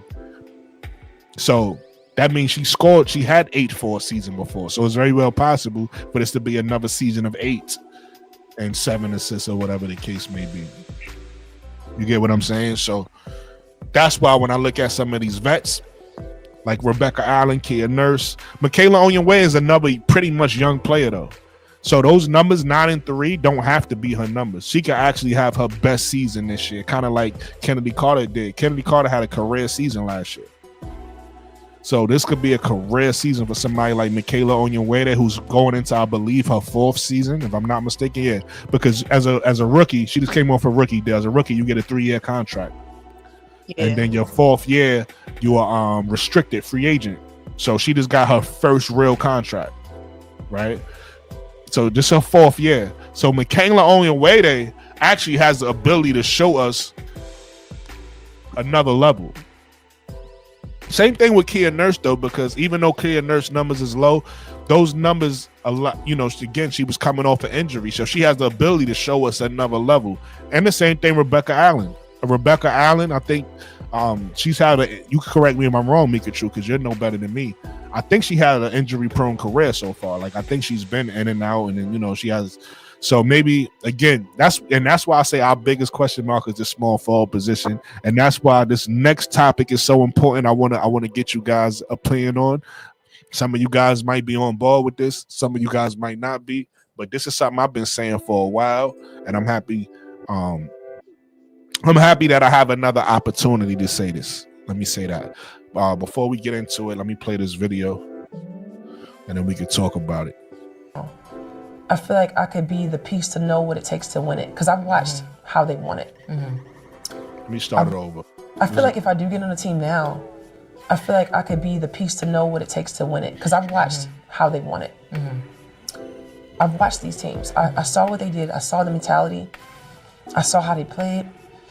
So I kind of know what it takes to get there. So if I do get on the team now, I feel like I can help them with that missing piece to finish and win a championship. Because I feel like I know now what you got to do to actually win it, if that makes sense. What do you got to do to win it?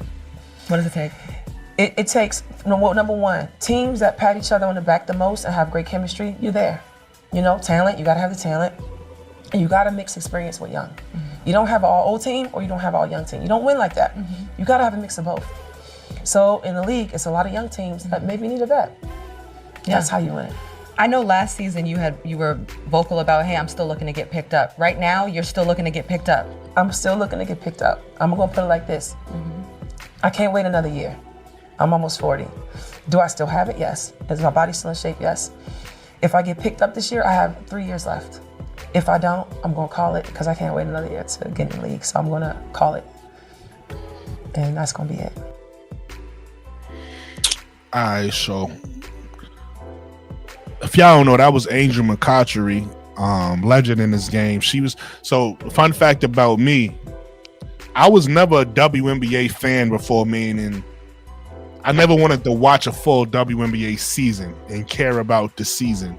But I did care about certain players. Maya Moore made me watch a few games because she's Maya Moore.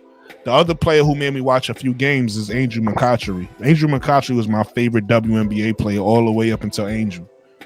And the reason why Angel McCoughtry was my favorite WNBA player was because she reminded me of my favorite NBA player at the time, I told y'all earlier in this broadcast, Jordan was my favorite, but after Jordan retired, Tracy McGrady and Allen Iverson, both 1A and 1B, became my favorite players. But Tracy, Angel McCoughtry reminded me, like, just the way she got to her shot reminded me of T-Mac. And I'm like, yo, who is this? She is nice. I used to love watching Angel McCoughtry play when she was on Atlanta Dream. With all that to say, that's the past. I'm being nostalgic. I'm telling y'all a little bit of history about me. But I said this last year because she was trying to get on the team last year. She put out a video about, it was right around the time when Caitlin Clark was getting hit. She was saying that the Fever needed an enforcer. She said she's willing to be that enforcer. But she said if it's not the Fever, she's willing to be a vet on the team. And I said Chicago Sky should go get her. Why not? Right? The team we had last year, I was looking for pieces, especially that small forward piece. I was looking at her. I was looking at Gabby Williams. I was looking at a few people last year to play that small forward because Diamond and Shields wasn't cutting it. You get what I'm saying? So this is another year. She's still trying to be a vet. And ironically, our biggest piece, that's a question mark, is small forward, the piece she fits in. I think it's a low risk, high reward move. In my opinion, why not just sign her to a contract? Let her come in, let her be a vet, another vet, let her be the starting small forward that we need, right? And at best, at worst,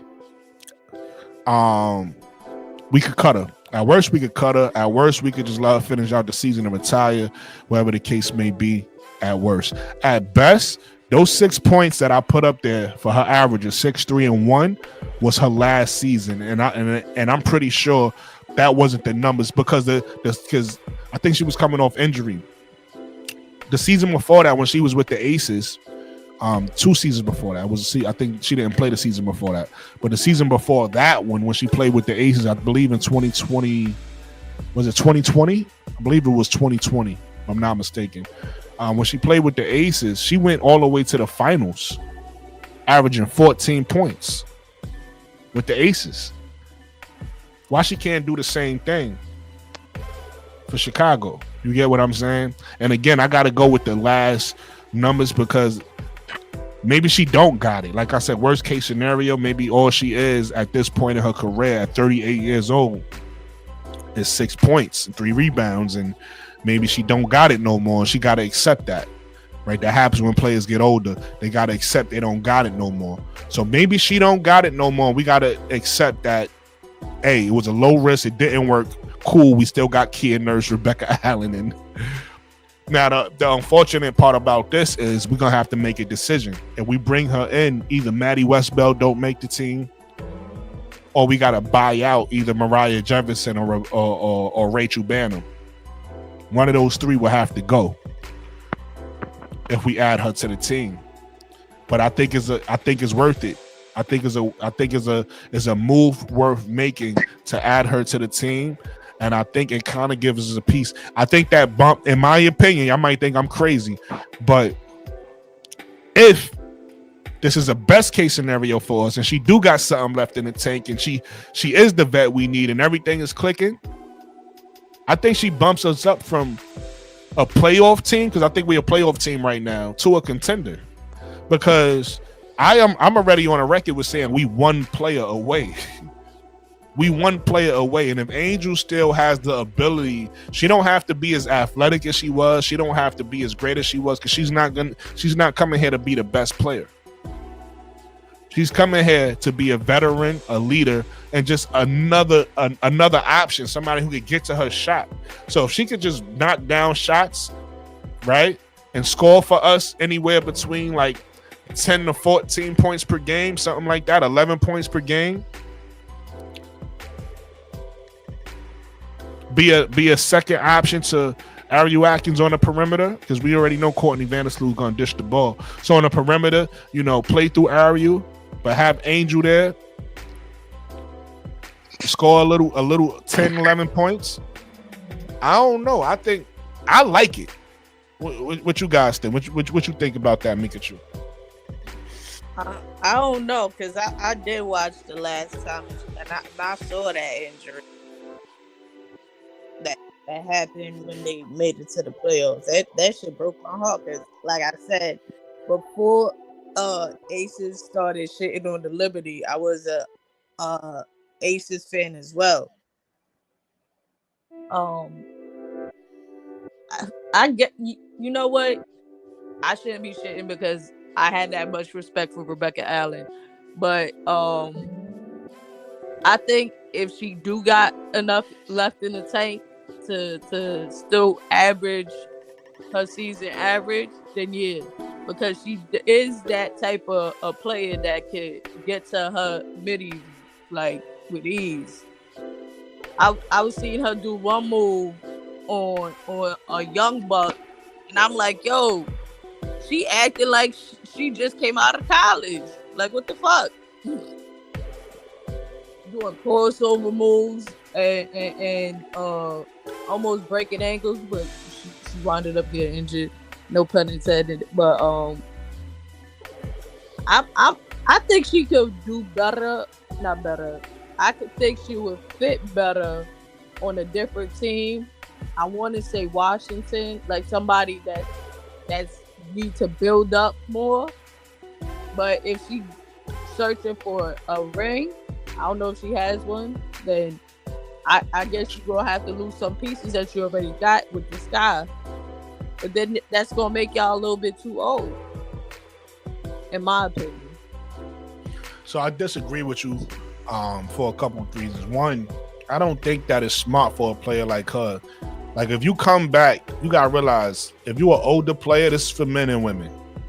This NBA and WNBA. If you're an older player and you know that you don't have a lot left in the tank, you don't go to a rebuilding situation.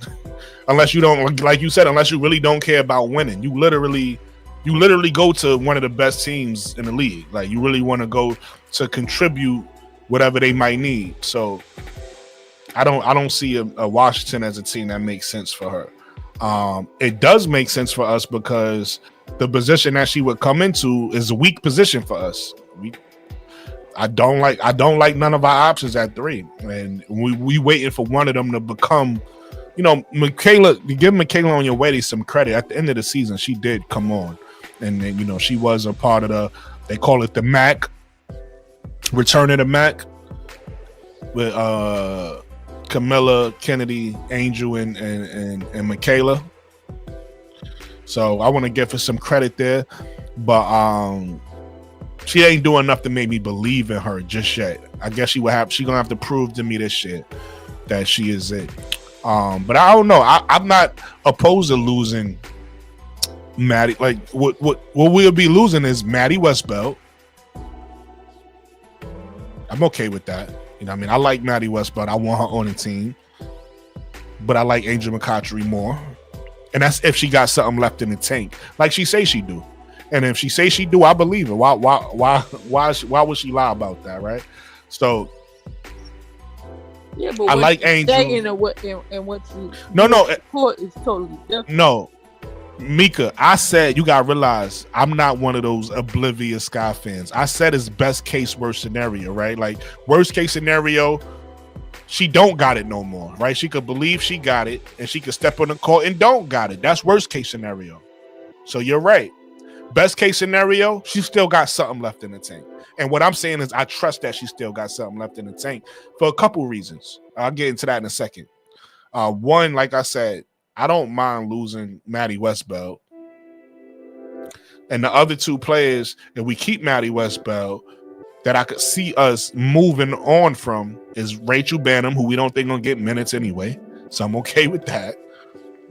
And Mariah Jefferson, who's 5'6". I'm okay with that. Those 3 players, Maddie Westbelt is the one I would hate to lose the most. But those 3 players, if they made a decision to get rid of any one of those 3, I'm okay with that. To bring in Angel just to see if she has, if she has one more, if she has some life in her before retirement, right? I'm okay with that. You got Angel. First of all, you got Angel squared. You know what I mean? And then you just have another veteran presence. And I don't think that it makes us too old, because she said in her own in that video I just played, she said the way you win, one of her things she said was you need old and young. You can't just have a strictly old team. You can't just have a strictly young team. You need both. You need veteran leadership and you need some young players to do it. And that's what Chicago has.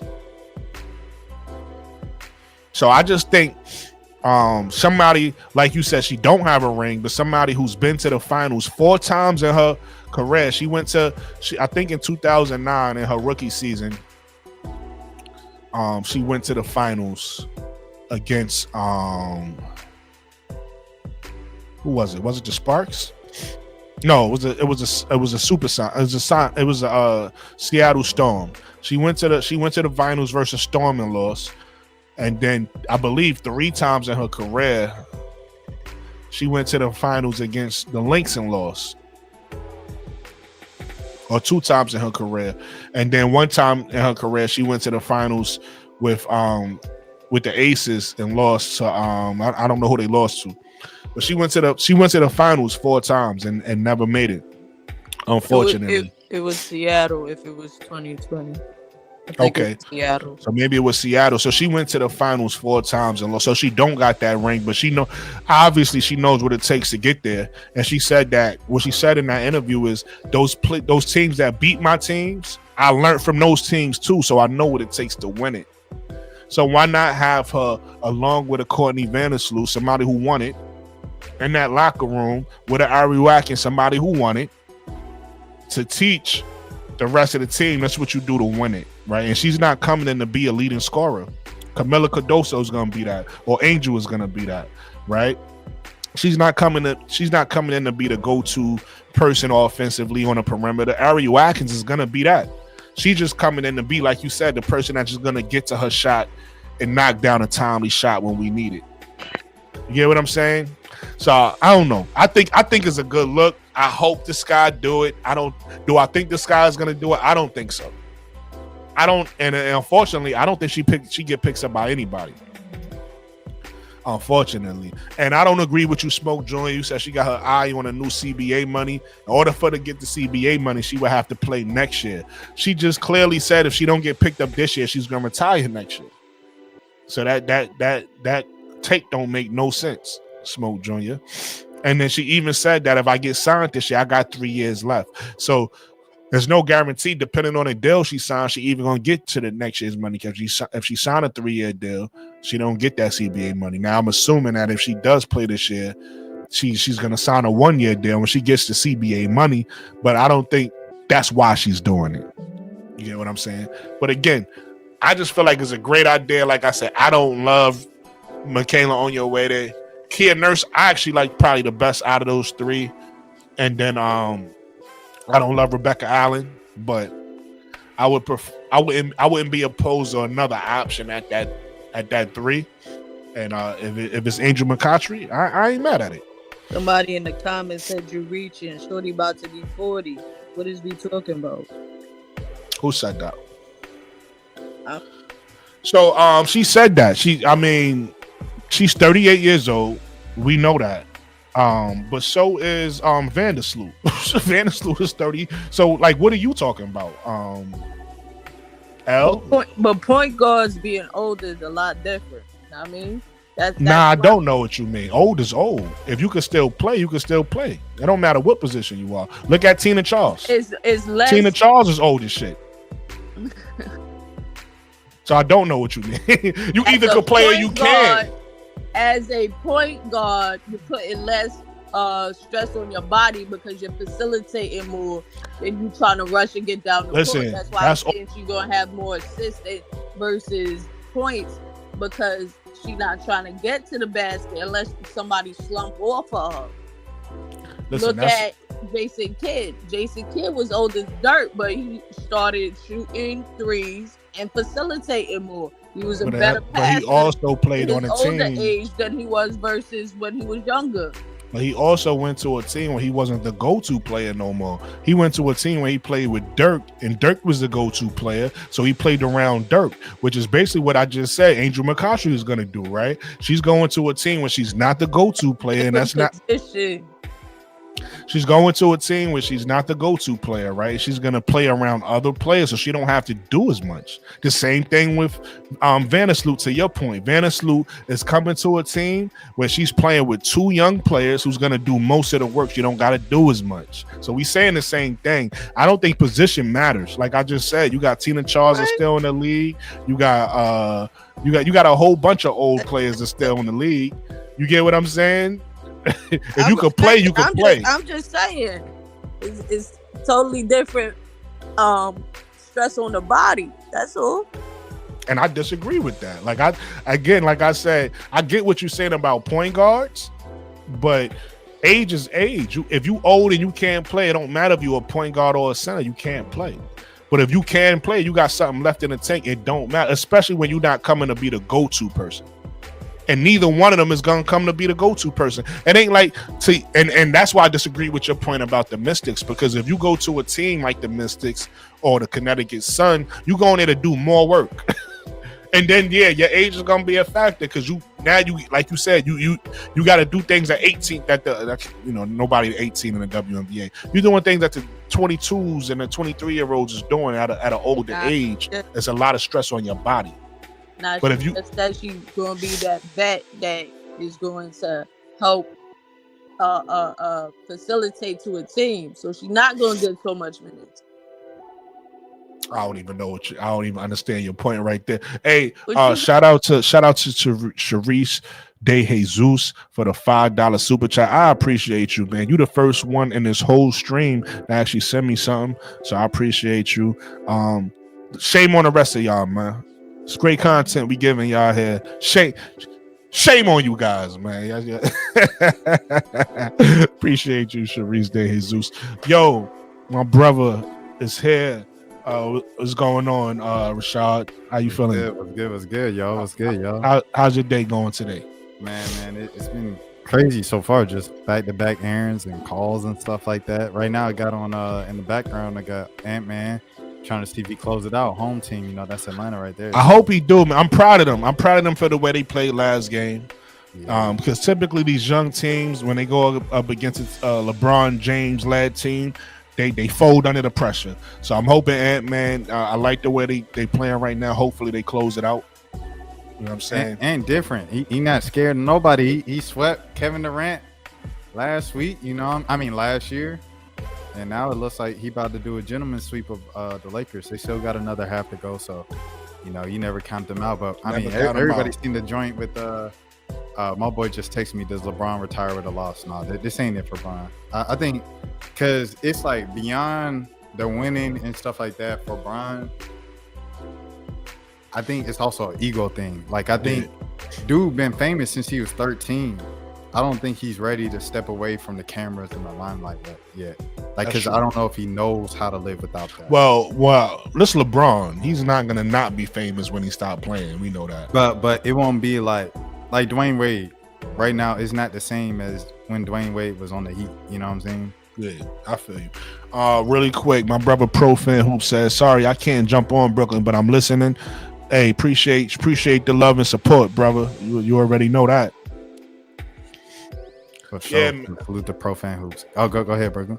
No. I was just gonna say, I don't know how much of the show you was able to catch, but we've been talking about I can actually pull it up.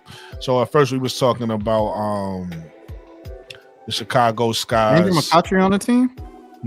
So that's the second thing we're gonna get to. Okay. So at first we were talking about the Chicago Skies career, like the career stats of everybody that's on there, outside of obviously Hailey, Van Lith, and Maddie because they're rookies. So I just kind of projected what they might do, and then I projected what the starters will average in 2025, right? So I pretty much projected Kamilla and Angel to have a jump in points and maybe rebounds. And you got 20 and 10 for Kamilla Cardoso. Who do you think Kamilla Cardoso is? Shaq? Wilt Chamberlain? The WNBA, yeah. All right.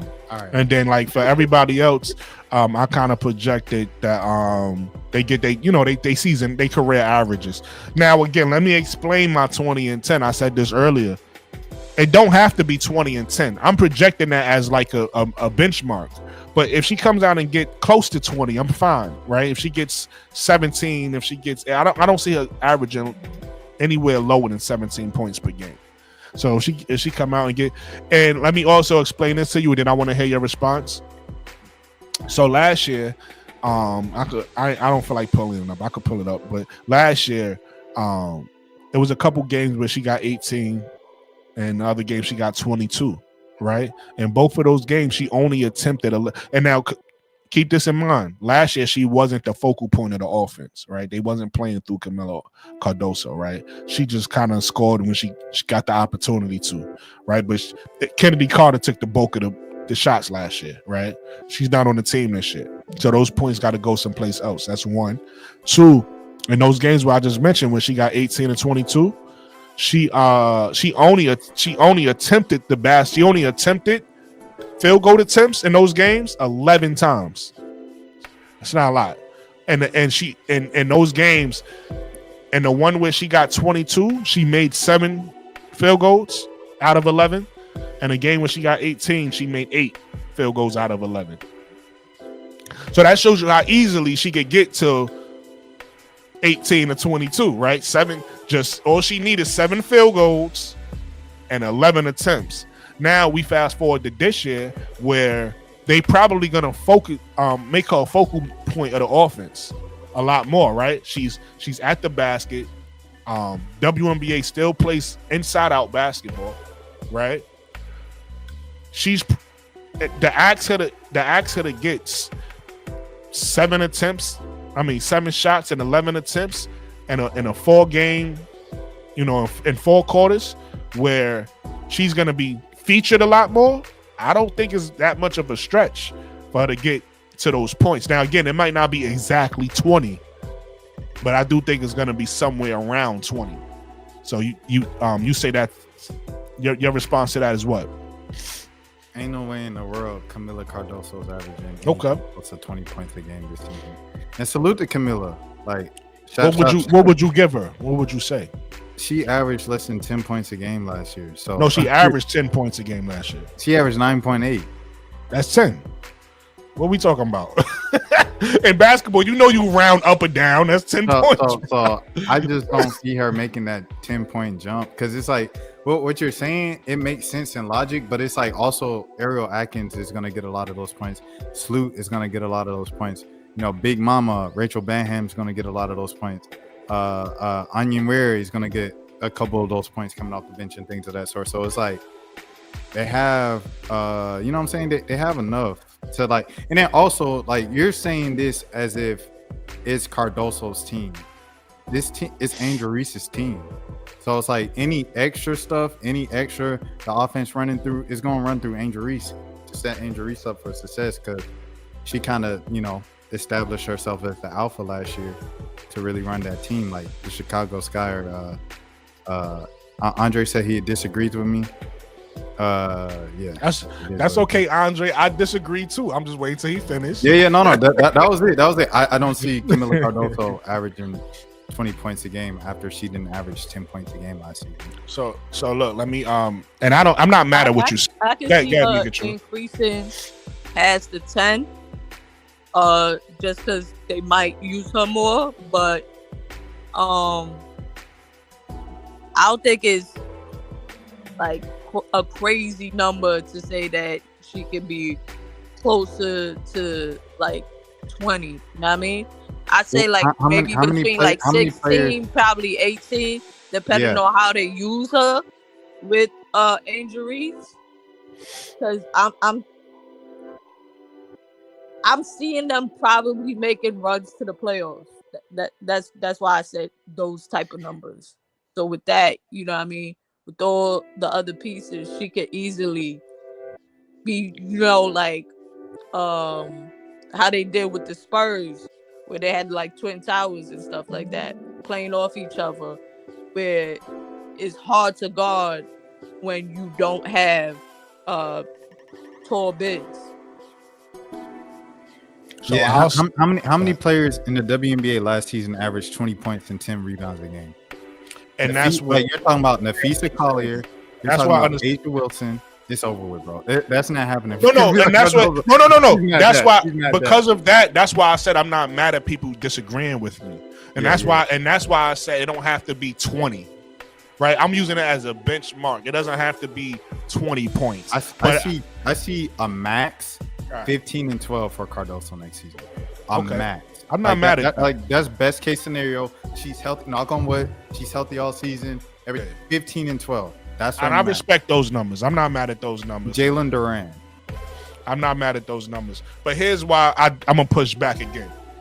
And then again, it don't have to be the actual number 20 for me. It could be 19. It could. Let's just go with 18 to be because Mika. No, I know, but I'm trying to get us all to a place where we don't have to agree, but we could all say I could see that, right? Because you saying that you can't even see 20, right? Because you saying that and I get why you saying that. You saying that the best players in the league don't average that, right? You go to Asia, you go to now Asia might average 20, but you go to Fee, you go to Stewie, you go down the line of the best bigs in the league, they not averaging 20 points. No, they averaging 20 and 10, but that's what I'm saying. That's who's averaging 20 and 10 in the league. Okay, so you saying you don't think she's one of them? It's Asia Wilson, and you don't think she's one of them? In the ballpark. I'm okay with that. No, listen, I'm okay with that. Just let me follow me here. I'm okay with that. I'm okay with you feeling like that. But so let's change the number from 20, just to have a conversation for a second. Let's say, all right. So you said you don't even see 18. Let's go with 17 because 17 is the lowest I'm gonna go. So let's go with 17, right? I know you said 15, but I think Angel will have to get hurt for her to average 17 points a game this season. Let me make a point, and then we'll go off of that. So I'm gonna just go with 17 points, right? I'm gonna say 17. Mika Chu says she could average anywhere between 16 and 18, so she could agree with 17.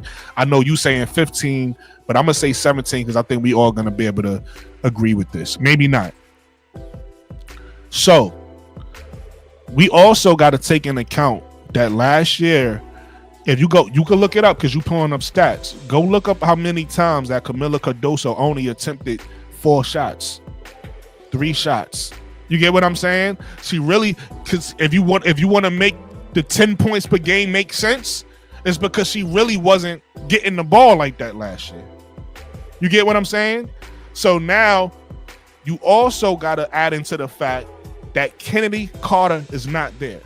Who took the bulk of the shot? Kennedy Carter averaged 13, if I'm not mistaken. I believe she was averaging 13 shots per game last year. That's gone. So now you said other people got to get those points. Nigga, Rachel Banham ain't coming off the bench. Rachel Banham gonna be buried on the bench, nigga. Right? When you take a look at everybody else, Courtney Vandersloot, even Ariel Atkins, that's why I put if you look at they career averages, that's what they are. So I equated for that. I said, listen, I think Courtney gonna get her 10. I think Ari was gonna get her 13. And then we got to see what happens between Michaela Wnba, Kia Nurse, and Rebecca Allen. I don't know who does what between those three. We gonna see, but those are their career averages right there. Now, the people that's on the team who I think could play better than their career averages is probably those three, because those three haven't yet really played to their best potential. So if you take a look at Michaela Wnba is in her 4th year, right? And she had an up and down career so far, right? She played well her first season, didn't really play well her second season, played well her third season, and I think or solid her third season, came off the bench or whatever the case may be, and now here she is now in her, I think she's going into her 4th or her 5th season. She's going into her 5th season, right, or her 4th season. I'm not sure, but whatever season she's going into, she hasn't yet. We could all agree she hasn't played her best basketball yet, so she could probably play above her career averages, right? Kia Nurse early in her career had an ACL injury that she's 2 years removed from going into her 3rd season, I believe, off of that injury. So she could possibly play above her career averages, or maybe not. We'll see. And then Rebecca Allen, somebody who looks like she should be way better than what she is. I don't understand 6 points for her career, but she only a 6-point scorer for her career. So and a starting lineup, you just said somebody is gonna be the go-to player where they average somewhere around 20, right? Like you said, at Asians. Well, it ain't gonna be none of those three. It ain't gonna be Courtney. Ariel Atkins is an Olympian. How much does she average? I don't care what she did. But she's an Olympian and an All-Star, so she's like the best scoring option for them. You know what I'm saying? Now that Kennedy. So you trying to tell me, in your expert opinion, you think Ariel Atkins is going to be a 20-point scorer next year, even though she never did it for her career?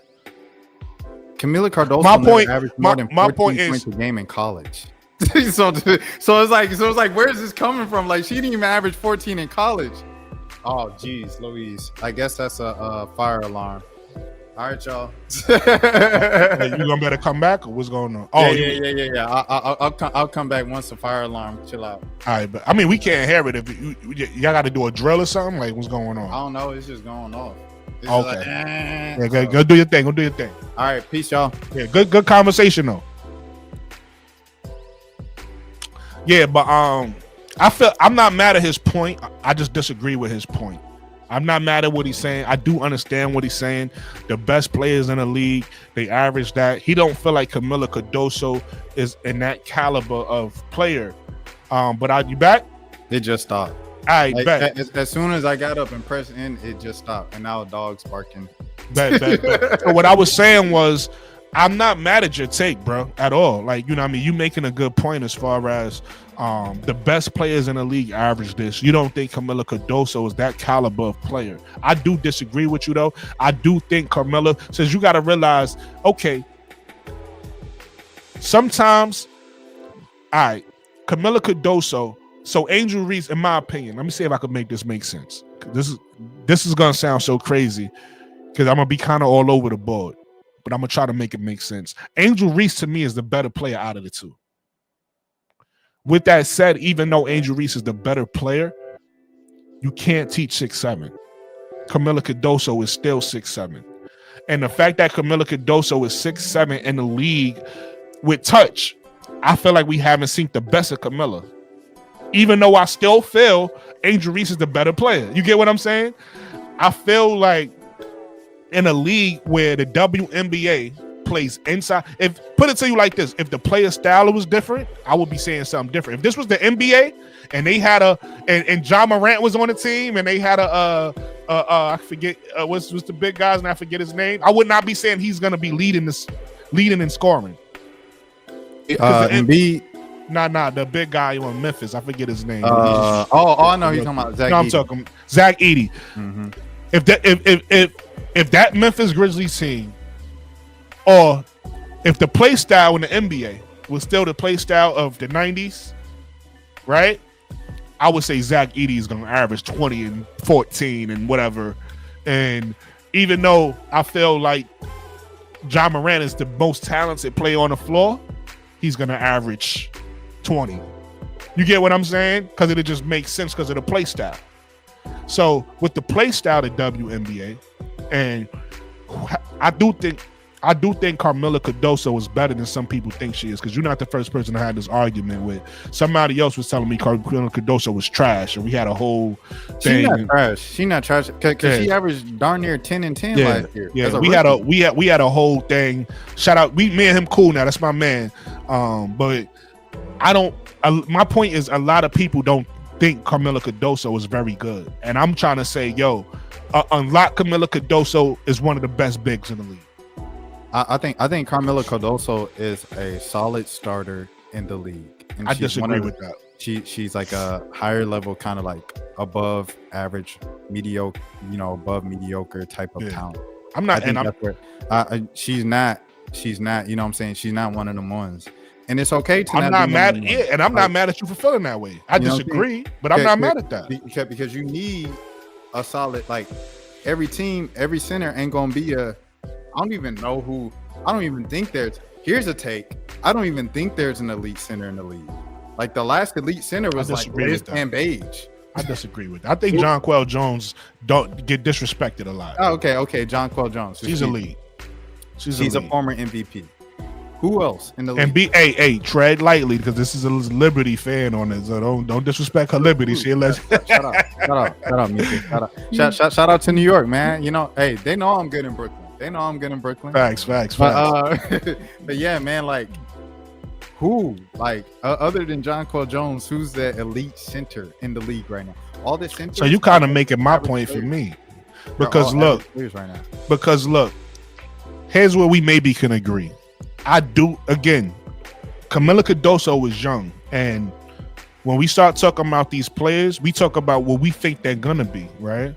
So a floor for Kamilla Cardoso, I think, is what you're saying, and I do think if she don't ever reach her potential of what I think she can be, all she is a solid center who could rebound and block shots. I think she's better than that.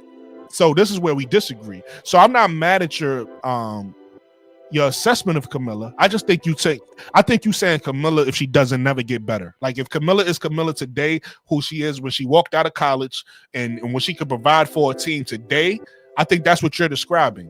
And I'm not mad at you for feeling that way. Because it's like I'm sorry for getting y'all. You good. But it's like the point I'm making is, okay, with Angel Reese, we can predict Angel Reese is gonna get you, 20 and 13, 24 and 13 because Angel Reese averaged that at LSU.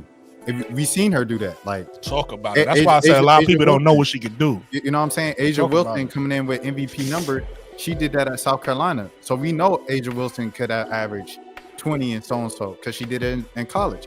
Same thing with Stewie. Same thing with Fee. So it's like with this Cardoso argument, it's like the reason why I don't see it, she's never done it. So it's like, why should I believe it's automatically gonna, switch right now? That's the point. All right. So let me ask you this question. What if the reason why she's never done it is because she just never reached her potential till she got to the WNBA? Because if you go take a look at her in Syracuse, right? First of all, the difference between, and I'm sure everybody you mentioned I could say this, but I'm gonna just use Angel Reese. The difference between her and Angel Reese is Angel Reese is an alpha. Angel Reese is gonna step on this court and say, you gotta deal with me. I'm gonna make sure you deal with me. You're gonna feel me, you're gonna hear me, you're gonna deal with me. Kamilla Cardoso is shy. Kamilla Cardoso should be the best player on any floor she walks on, but she don't walk out there like, you gotta deal with me. She walk out there like, hi guys. And then eventually you might, if you make her mad, you'll see like, oh shit, she's a beast. Oh, like she's that player. Don't make her angry. You get what I'm saying? And that's why her last year was actually her best year with South Carolina. Because like I said, she played on Syracuse. Nobody remembers that because she ain't do anything. And it was Syracuse. No disrespect to Syracuse.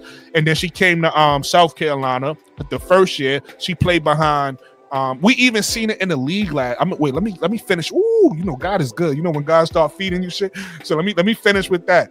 Let me finish with that point I was just about to make. So she got to South Carolina. She played behind Aaliyah Boston, and she was comfortable in that role, even though maybe she could have been better than Aaliyah Boston. I don't know. And that's not knock the Aaliyah Boston. Aaliyah Boston is a beast. But she was playing behind Aaliyah Boston, rightfully so, because Aaliyah Boston was nice. Hey, I also want to say that. Shout out to Aaliyah Boston, because we were talking about elite centers, and I was like, there are none. And then we said John Quote. Yeah, you was bugging. Aaliyah Boston's good. Aaliyah Boston's a good. And I'm not gonna say she elite because she's still young, getting better. But I do think. I do think she. My point is, I do think Aaliyah Boston will be an elite center if she's not already. But I'm just saying, like, you gotta let these players. You gotta let these players grow, right? But anyway, back to my point. So then she has her last season at South Carolina, and the best thing that could happen to her was Raven Johnson. Now I don't know if you know about her and Raven Johnson relationship, but they're really close. And Raven Johnson is somebody who will always. Dawn Stelly said this. So they said Kamilla could be in her shell a lot. She could easily detach from people. We see that. She could easily don't want to be bothered. And she said that last year that they played was so special because everybody was like, they call it the what she call them the I forget, the daycare, whatever. Everybody was engaging with each other, even Kamilla. And Kamilla had people on the team that she liked, right? And when Kamilla has that, you get the best out of Kamilla. So we've seen the best Kamilla. Whatever her numbers was her numbers. I think it was like 17 and whatever her numbers is. I don't know. You can look it up for me. But my point is, we've seen the best Kamilla, even though she could have probably been doing that, and she just really didn't. And then she gets to the league, and when she gets to the league, she gets injured, so she don't even start off on her best foot. Then she comes back and got to play her way the same way. A lot of people want to forget this, but Caitlin Clark started off the season rough. She had to find her WNBA legs. Angel Reese did too. A lot of people don't want to remember it, but before the double streak started, Angel Reese was trying to find them legs, and she started to find her legs, and so Kamilla came on late, and people didn't want to give Kamilla the grace because it was the middle of the season. She got to find herself. Not only do she got to find herself, they was not playing through her. Angel Reese said a million times, "Our vets ain't fuck with us."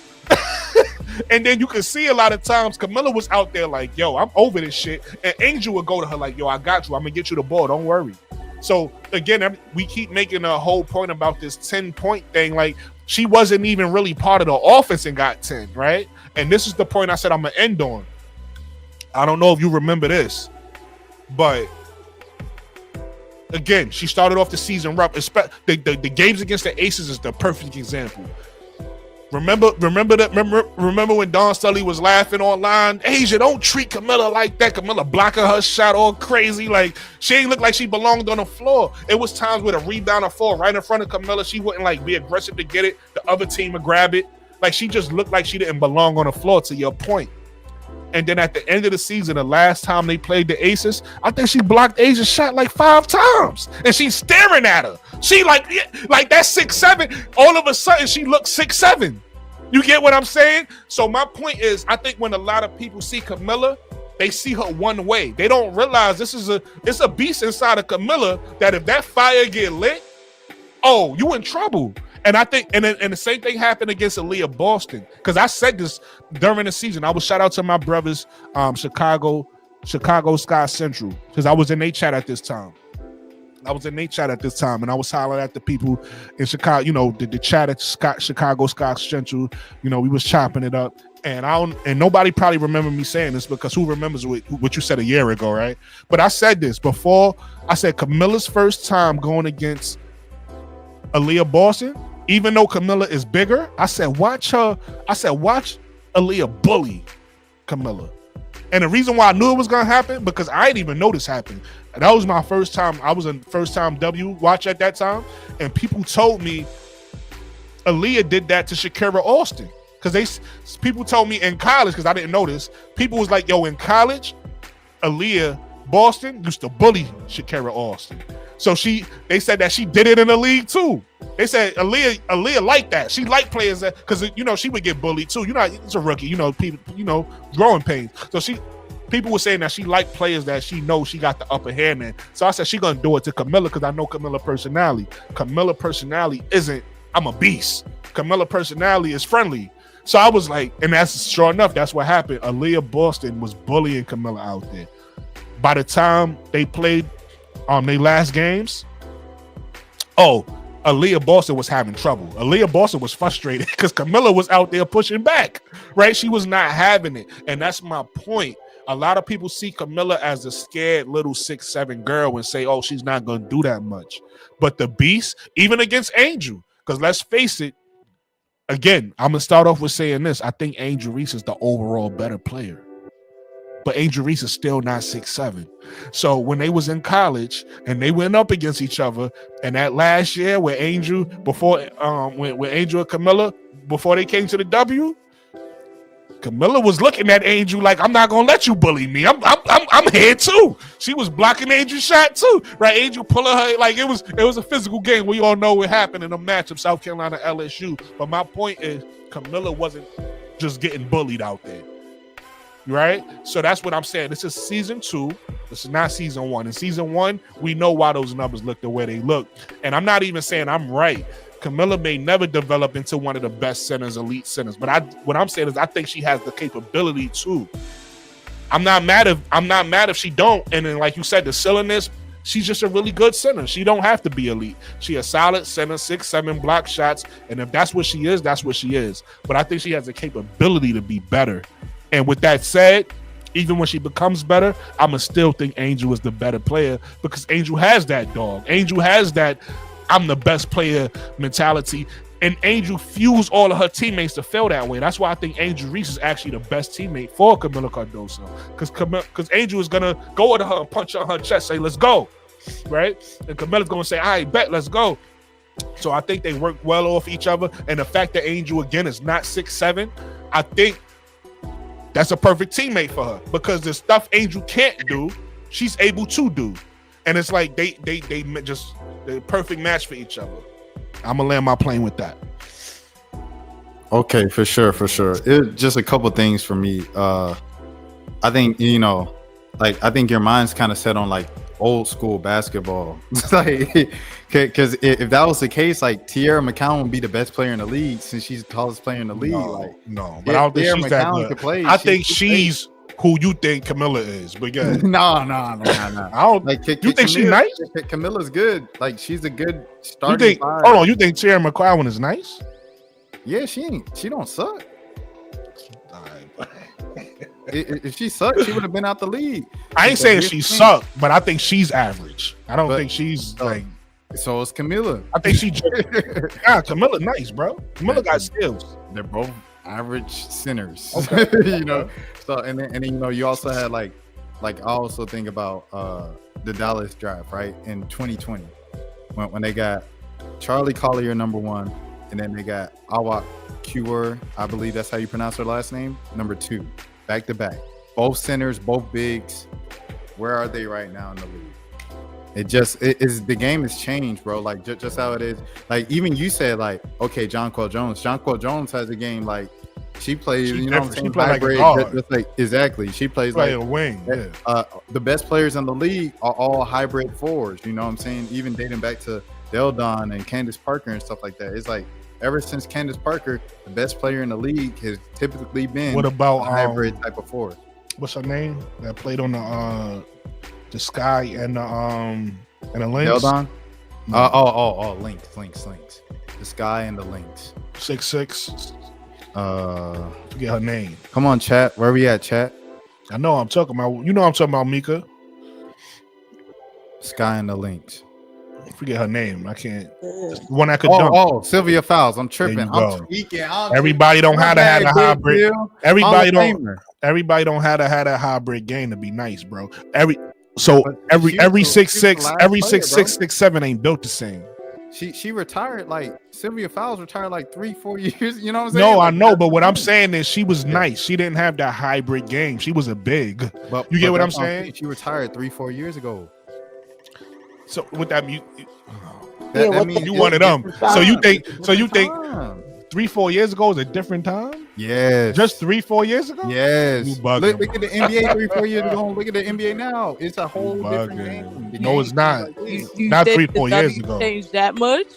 Yes. Not in 3-4 years. I'm talking about the NBA now, not 3-4 years. Maybe 10 years. Right now, wait, hold on. Who in the NBA or the WNBA is dominating right now with a post-up game? A primary post-up game. But that's two different games, bro. Asia got a post-up game. In the W by themselves. Asia got a post-up game. Talking about the W.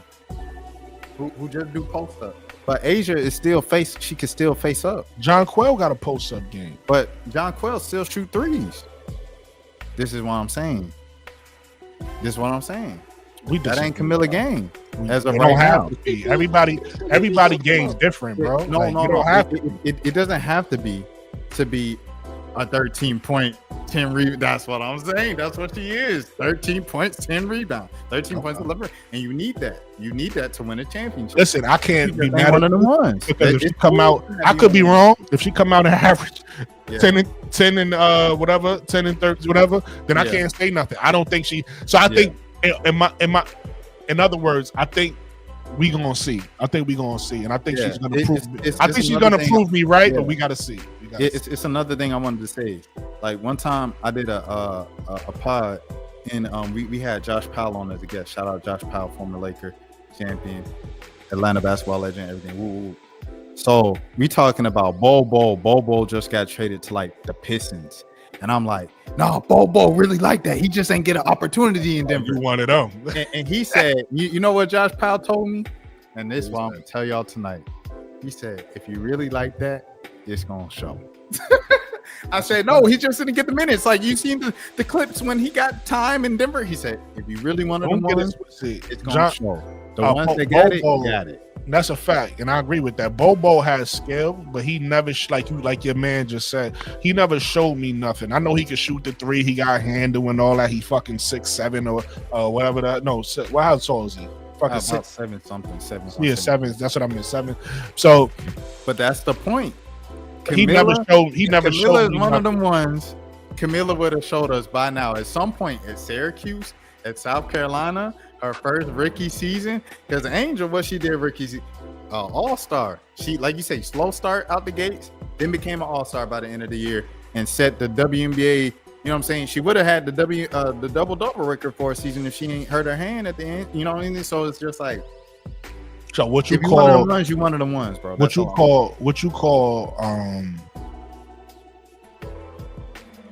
call? Tracy McGrady? Tracy McGrady is one of the greatest scorers of all time and one of the best scorers of his time for sure, hands down. And when did he get drafted? 97.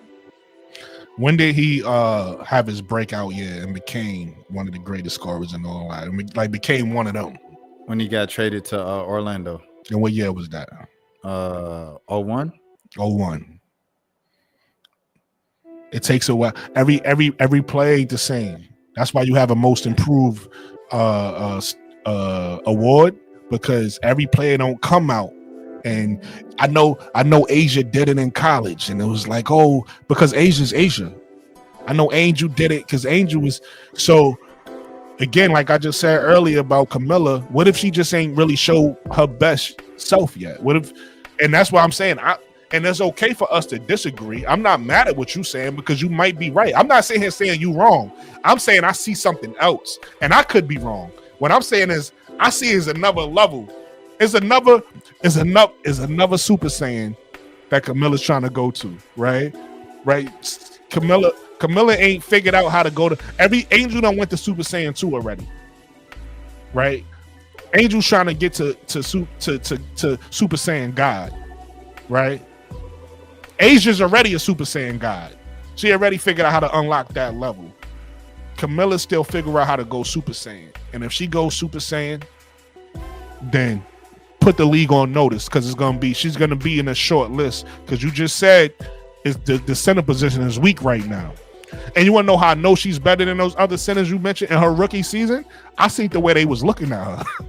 Those Tierra McCowans, they was looking at her like, oh shit, this rookie busting my head. And I was in the rookie season, and she wasn't really like aggressive yet. Imagine when she started looking like these other centers like peons. Like, it's gonna be a problem. So I just feel like it's another level for her to go to. You know what I mean? She was a rookie. And then she ain't play her best. And like I said, she don't have that personality to like say, you got to deal with me. She don't got that personality. So I'm hoping that whatever just happened in China changed that. Now I could be wrong. But that could be wrong. Yeah, because like what you're describing, it just doesn't happen in your 20s. You know what I'm saying? Like if it clicks for you, it's usually like this, right? You dominated in high school.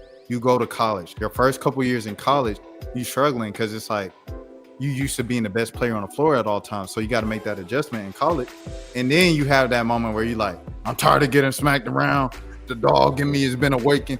Like, it doesn't happen at 24, 25. Like, who you are is who you are. That's all I'm saying. She only 23. And I'm saying, I just seen so many people, so many players where I'm like, bro, they could really turn it up. Like, I'm looking at Kennedy, like, I think Kennedy, talent-wise, is the best guard in the world right now. But it doesn't matter what I think. It don't matter what we think about her talent. Like, right. Kennedy got to show it in her actions off the floor to stay on the team. And, you know what I'm saying, her consistency on the floor. It can't be what it is sometimes, where it's 30 points one night, a game winner, then the next night is 8 points. You know what I'm saying? That's what Kennedy's career has been. And it's like, as much as I know, and you know, everybody with the eye test can say Kennedy's the best guard in the world. It don't mean nothing if it don't translate to the actual, you know what I'm saying, results and stuff like that.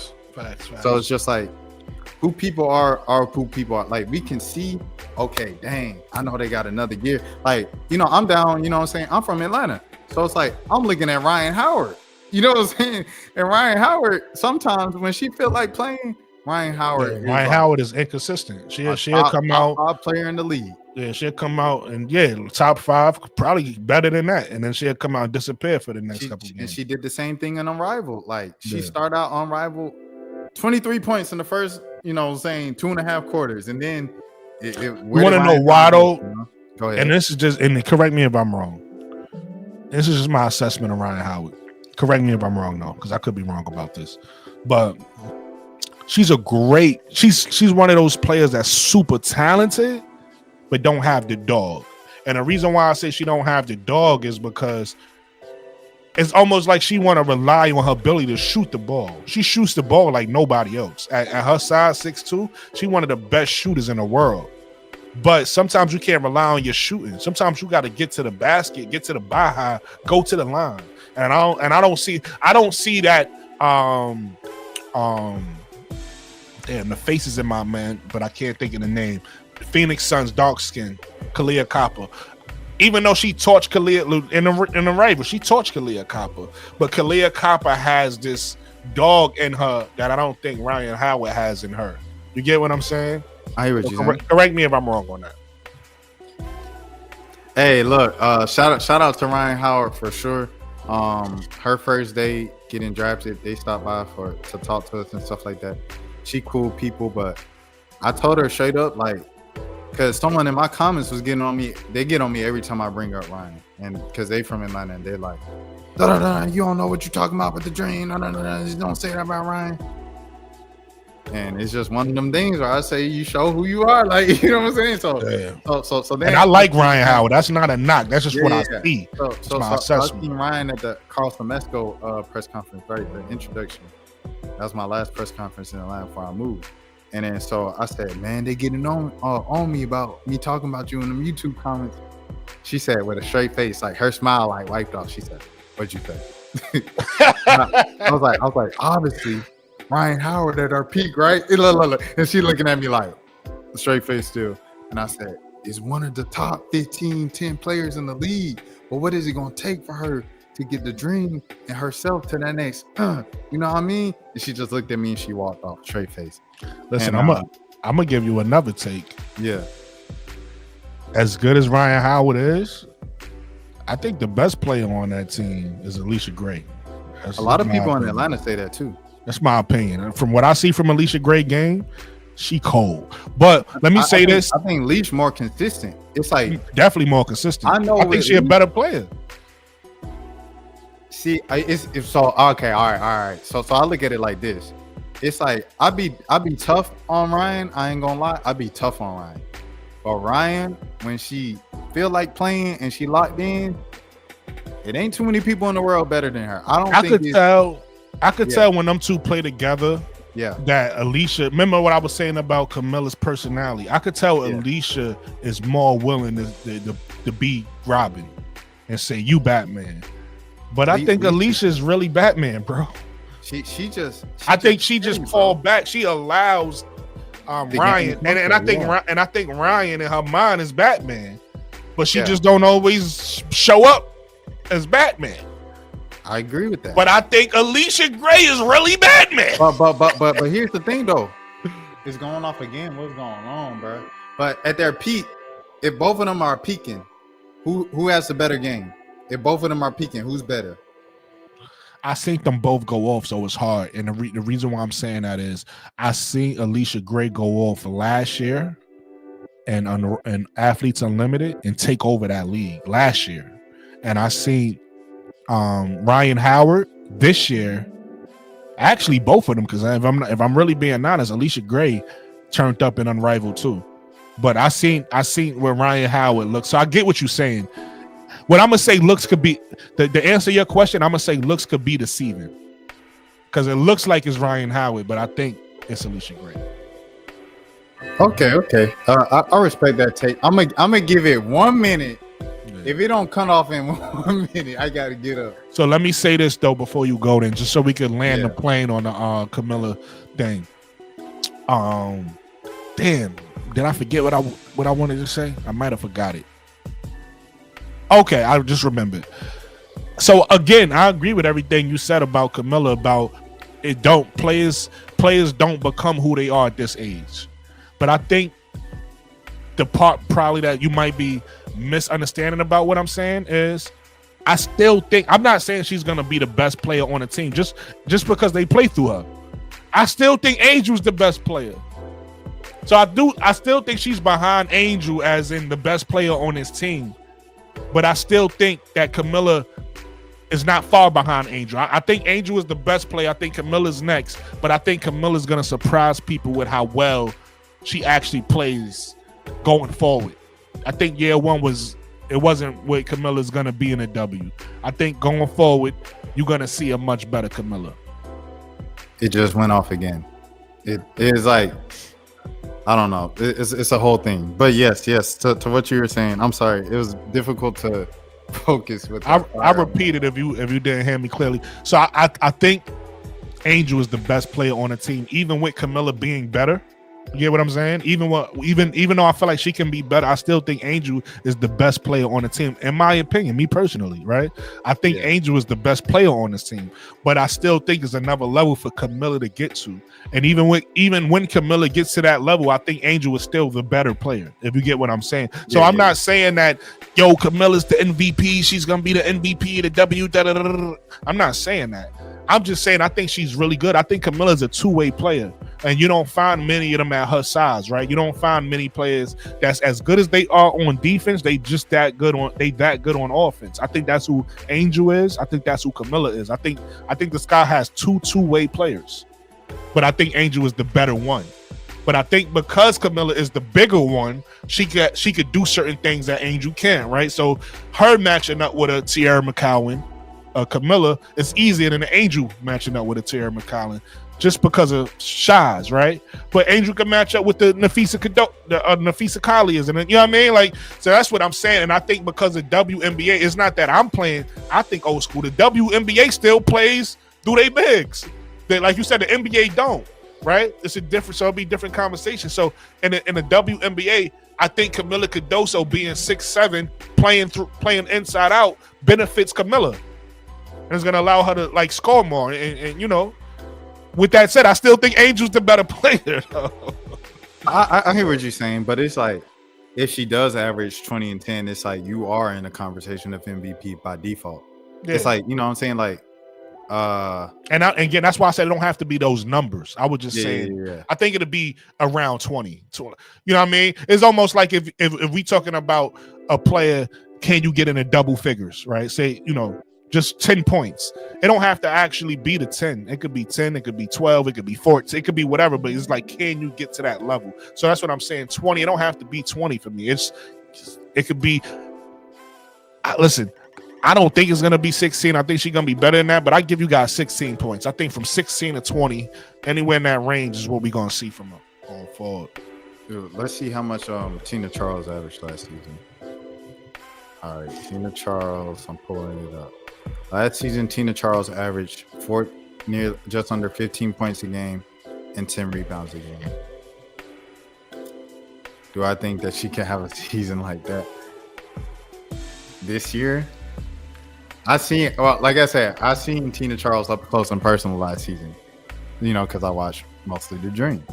Tina Charles was nice at her big age. That's what I'm saying. Tina Charles is 1-1, so it's like at her big age. If she averaged 14.9 points, 9.6 rebounds last year, you telling me that Kamilla's gonna do better than that? Yeah, because Tina Charles is still 6'4". You can't teach 6'7". What you said, and then also they didn't play through her, right? They played through Ryan Howard, and then so she was a role player. You got to realize these teams are built differently. This team is coming in. Chicago Sky is coming in. I know you think Ariel Atkins is going to be the go-to scorer. She's not. They coming in to play through the bigs. Ariel Atkins is going to score. She's going to be our player who needs to get if we need to get something off the dribble, we going through Ariel Atkins. But the offense ain't going to be ran through Ariel Atkins. Draw up a play for Ariel. She's going to come off the pin down. No, that's not what's going to happen. The play is going to be called for Kamilla Cardoso or Angel Reese or Ariel. Ariel's a part of that big three. She's gonna be a part of that. The players gonna, but a lot of the plays. So again, when you look at the shot attempts for the Chicago Sky last year, I believe Kennedy got 13, Angel got 11, and I forgot who the third player was. So mix that up with now Kamilla, Angel, and Ariel, and that's what you have. You feel me? Somebody, let's just say Kamilla, I just told you Kamilla was able to get damn near 20 on 11 attempts. Not even damn near. She got 22 last year on 11 attempts. So let's just say Kamilla gets 10 attempts. I think she's going to get more than 10 because I think Angel's still going to get her 11.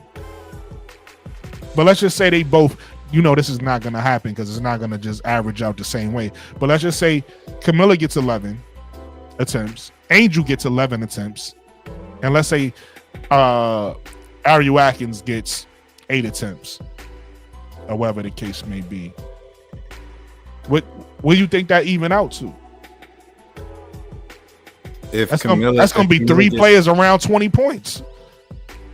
Now, do I think all 3 players going to be around 20 points? No, of course not. But the person who's going to be able to get it the easiest is Kamilla because she's at the basket. Yeah, no, I hear you. Because Kamilla's a fake. Kamilla's this defensive player that can score sometimes. No, Kamilla is efficient at the basket. I hear what you're saying. I wanted to shout out Danielle in the chat. Shout out Danielle Williams. Amazing name, by the way. She said, "Did y'all see them Carly old tweets?" What was Carly like saying like some racist stuff? Ain't Katie Lou with a black man, ain't it? So I didn't see those Carly tweets, but landing the plane on that. Moving on. This is why I had the Angel McCoughtry conversation came up. I'm gonna play this video for you real quick. If I do get on the team now, I feel like I could be the piece to know what it takes to win it because I've watched how they won it. I've watched these teams. I saw what they did. I saw the mentality. I saw how they played. So I kind of know what it takes to get there. So if I do get on the team now, I feel like I can help them with that missing piece to finish and win a championship. Because I feel like I know now what you got to do to actually win it. If that makes sense. What do you got to do to win it? What does it take? It takes, number one, teams that pat each other on the back the most and have great chemistry, you're there. Talent, you got to have the talent. And you got to mix experience with young. You don't have an all old team or you don't have all young team. You don't win like that. You got to have a mix of both. So in the league, it's a lot of young teams that maybe need a vet. Yeah. That's how you win it. I know last season you were vocal about, hey, I'm still looking to get picked up. Right now, you're still looking to get picked up. I'm still looking to get picked up. I'm gonna put it like this. I can't wait another year. I'm almost 40. Do I still have it? Yes. Is my body still in shape? Yes. If I get picked up this year, I have 3 years left. If I don't, I'm gonna call it because I can't wait another year to get in the league. So I'm gonna call it. And that's gonna be it. All right, so that conversation is the reason why I was saying that if we have the ability to take a chance, it's a low risk, high reward move, right? Because if it don't work out, cool. It just don't work out. We move on. We cut her. If it do work out, you add another vet who played in finals, who knows what it takes to get there, right? Along with a Courtney Vandersloot who won it, along with an Ariel Atkins who won it. Right, you add more of that veteran leadership, and then also on top of that, our small forward position is the weakest position on the team. Right, we have Michaela Wnba who hasn't yet proven herself in this league yet. We have Kia Nurse who's coming back off injury and hasn't gotten into her best self yet, and then Rebecca Allen who really ain't do shit her whole career.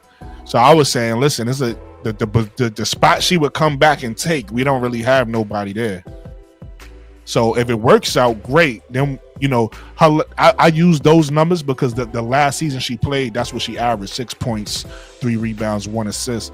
But before that, I believe it was 2020. Is this going off again? I believe it was 2020. She averaged 14 points. So I'm like, if she could come back, best case scenario, she helps us, and she puts us that much closer to being a team who could possibly win a championship. right? Because I believe we only one piece away.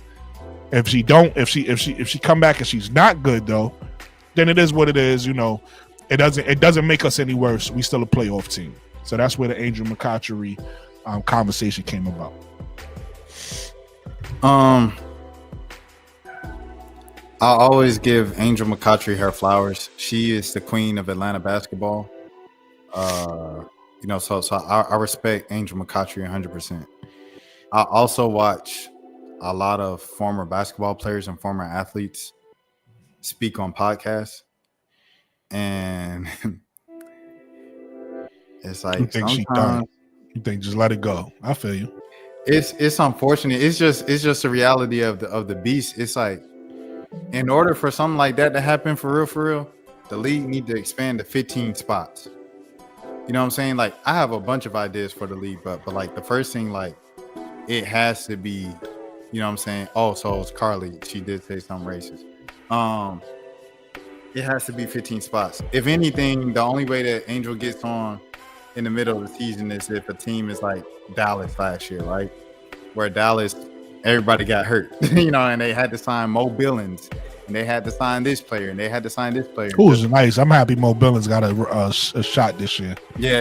And that's the benefit of, you know, having expansion teams and stuff like that. You got a player like Mo Billings. She don't have to bounce from team to team. She got a home now, at least for a season. So, yeah, man. I say all that to say, where was I going with that? I say all that to say, like, put a fork in her. She done. Looking in, bro, because it's like the youngins, bro. Like, the youngins got to get a chance to make the team, bro. Like, Hailey Van Lith has to have a chance to make the team. Like, well, she makes the team. Like, you say what? She'll make the team. It ain't guaranteed. Like, it's like no, more it than is. likely she'll make the team, but it no, ain't she'll make. guaranteed. So right now with the Chicago Sky, we only have 10 players. Mm-hmm. That's guaranteed. So it's 2 more spots that's open, and I'm pretty sure right now, without Angel McCoughtry, that Hailey Van Lith is gonna get that 11th spot, unless she plays bad in training camp. She's gonna get that 11th spot, and Maddie Westbeld will probably get that 12th spot. That 12th and final spot. Yeah. So right now, no Angel. You got Angel McCoughtry and Maddie Westbeld. That's what I'm assuming. I could be wrong. Yeah. Right. With Angel, it's 3 players that's gonna lose out. Either Maddie Westbeld, because Hailey Van Lith is gonna make the team. So either Maddie Westbeld doesn't make the team as one of the young players you're talking about, or they will have to buy out either Mariah Jefferson or Rachel Banham. Rachel Banham not gonna get minutes anyway. So I'm cool with that. If that happens, I feel like if we lose a Rachel Banham, I like Rachel Banham for the locker room, but she's not gonna get minutes. I'm cool with us buying her out. If we lose a Mariah Jefferson is 5'6", and Hailey Van Lith is 5'7". I know they want to make her 5'9" in college. She's 5'7", and Courtney Vandersloot is 5'7". So I don't mind getting rid of a 5'6" player. And that's another old player, right? Because that's old player for old player, and the Angel is 6. What is she? 6'1". Angel McCoughtry is 6'1", and she's more of what we need as a vet than a Mariah Jefferson is right now. But it's like Mariah Jefferson has played like consistently in the WNBA. Well, don't let Sky fans say that, because a lot of them will tell you she cooked. I'm the only one that's saying I want to wait till this season to see her play. But it's like, still got game. But okay, so say right, she cooked, right?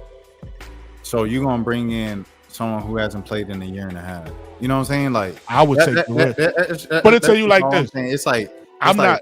We got to look at like the, you know what I'm saying, the circumstances. No. Like I said, I'm not mad at you. Angel. Yeah. I'm not delusional. I'm not mad at you. What I would say, that's why I said it's a low risk because if it don't work out, who just cut her? Like, who gives a fuck, right? If it don't work out. But here's why I would take the chance.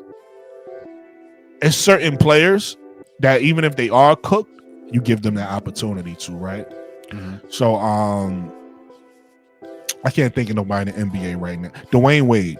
right? I don't think Dwayne Wade could play anymore, right? I think he's done. But let's just say Dwayne Wade came out and said, and this is a bad example because his last season was pretty bad. So I probably should use somebody who didn't go out bad or whatever. I think you should use Isaiah Thomas, right? Isaiah Thomas has been trying to get back in the NBA for like 5 years. He 5. There's a difference. His height is a problem. But I'm gonna use Angel McCoughtry. Or maybe even a Maya Moore, because Maya Moore, people were still wondering if she retired. Right? Jamal Crawford. Jamal Crawford is a good example because we probably all know Jamal Crawford could still play if he wanted to right now. But I'm gonna use Maya Moore as another female. We all know Maya Moore left the game prematurely, and we all know what happens to you when you leave the game. You get rusty, right? But I think if somebody like Maya Moore works out and gets in the best shape that she can, and she come back and say, I want to give it one more go, I think you give it that opportunity, you give it that chance, even if it don't work out. And the reason why I'm saying that is Maya Moore is considered one of the GOATs. So I don't know how good people think Angel McCoughtry is. She one of my favorites. I think she was really good. I think she was, I don't know if I call her a GOAT, but I think she was one of the best players. If the WNBA do a top 50 like the NBA did, she one of them people. So if she's they just did a top 25 for the 25th anniversary a couple years for ago. WNBA. Yeah, I think that's fire. That's fire. So my point is, if somebody that good, and I think, remember I told you, I don't know if you was watching at the time, but I was watching Angel McCoughtry. Yeah, I wasn't watching the W before, but I tuned in just to see her. Yeah, somebody that good. Yeah, if she's saying, "Yo, I worked on my body, I'm still in shape. I just want to come back and just be a veteran presence for a team," you give for somebody that good a chance. She's not just any WNBA player we talking about, people. She one of the best ever. So I give her a chance. But, and again, not only do I give her a chance, I give her a chance because I think it's a low risk. It's a low risk. It ain't like you giving her a chance and you saying that you giving her a max contract and now you can't go out and sign some other free agents because you bringing her in for the vet minimum or whatever the case may be. You get what I'm saying? And then everybody is signed for a 1-year deal this year anyway. I would take the risk and see if it's a good fit, because if it work out, that's why it's low a low risk, high reward. If it works out and it turns out she does got game and she raises your team level to this, from this to this, all of a sudden it's a great move and you was a genius. But if it don't work out, just cut her. You move on. You replace it with another young player. No issue. So that's my argument to it, but I'm not mad. I understand why people say no, I won't do it. I get it. No, I think it sounds good. And like, see, the thing is, it's like, I think a lot of times we, as like viewers of sports and stuff like that, like we see a lot of stuff that like makes sense, that's like logical and stuff like that. But then like the front offices, they think in a whole business mindset, you know what I'm saying? So it's just like, okay, if I could go with one player, West Bell, who's this young, promising player coming out of Notre Dame, you know what I'm saying? We want to see what she can do for us and everything like that, what she can grow into, what she can become. Like, you know, a great example is going to Atlanta, because that's the team that I watch the most. Naz Hillman, right? Naz Hillman was a 2nd-round pick. Okay, she made the team, and then she keeps going, and now she's developed into a solid rotational player for the Dream, and stuff like that. Good, solid backup, come out in the front court, everything like that. So it's like, if West Bell can become that for the future, that's what we want for the next 5-10 years, as opposed to just bringing in Angel McCoughtry for this like finals push. You know what I'm saying? Like, that's just the way that front office is built like that. So it's like, it sounds good and it makes sense to us, the fans, but it's like we have to look at, you know, what is realistically gonna happen with how the front offices are looking at it. I ain't mad at that. Again, good point.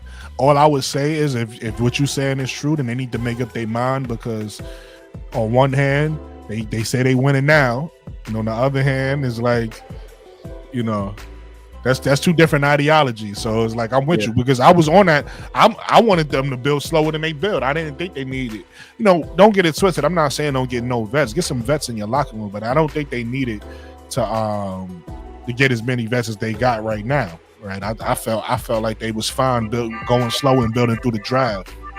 I feel sorry for you when it's bedtime, man.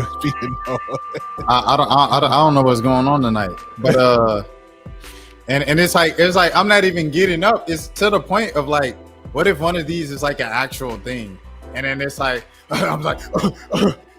Right. Now it's because it kept going off like false alarms.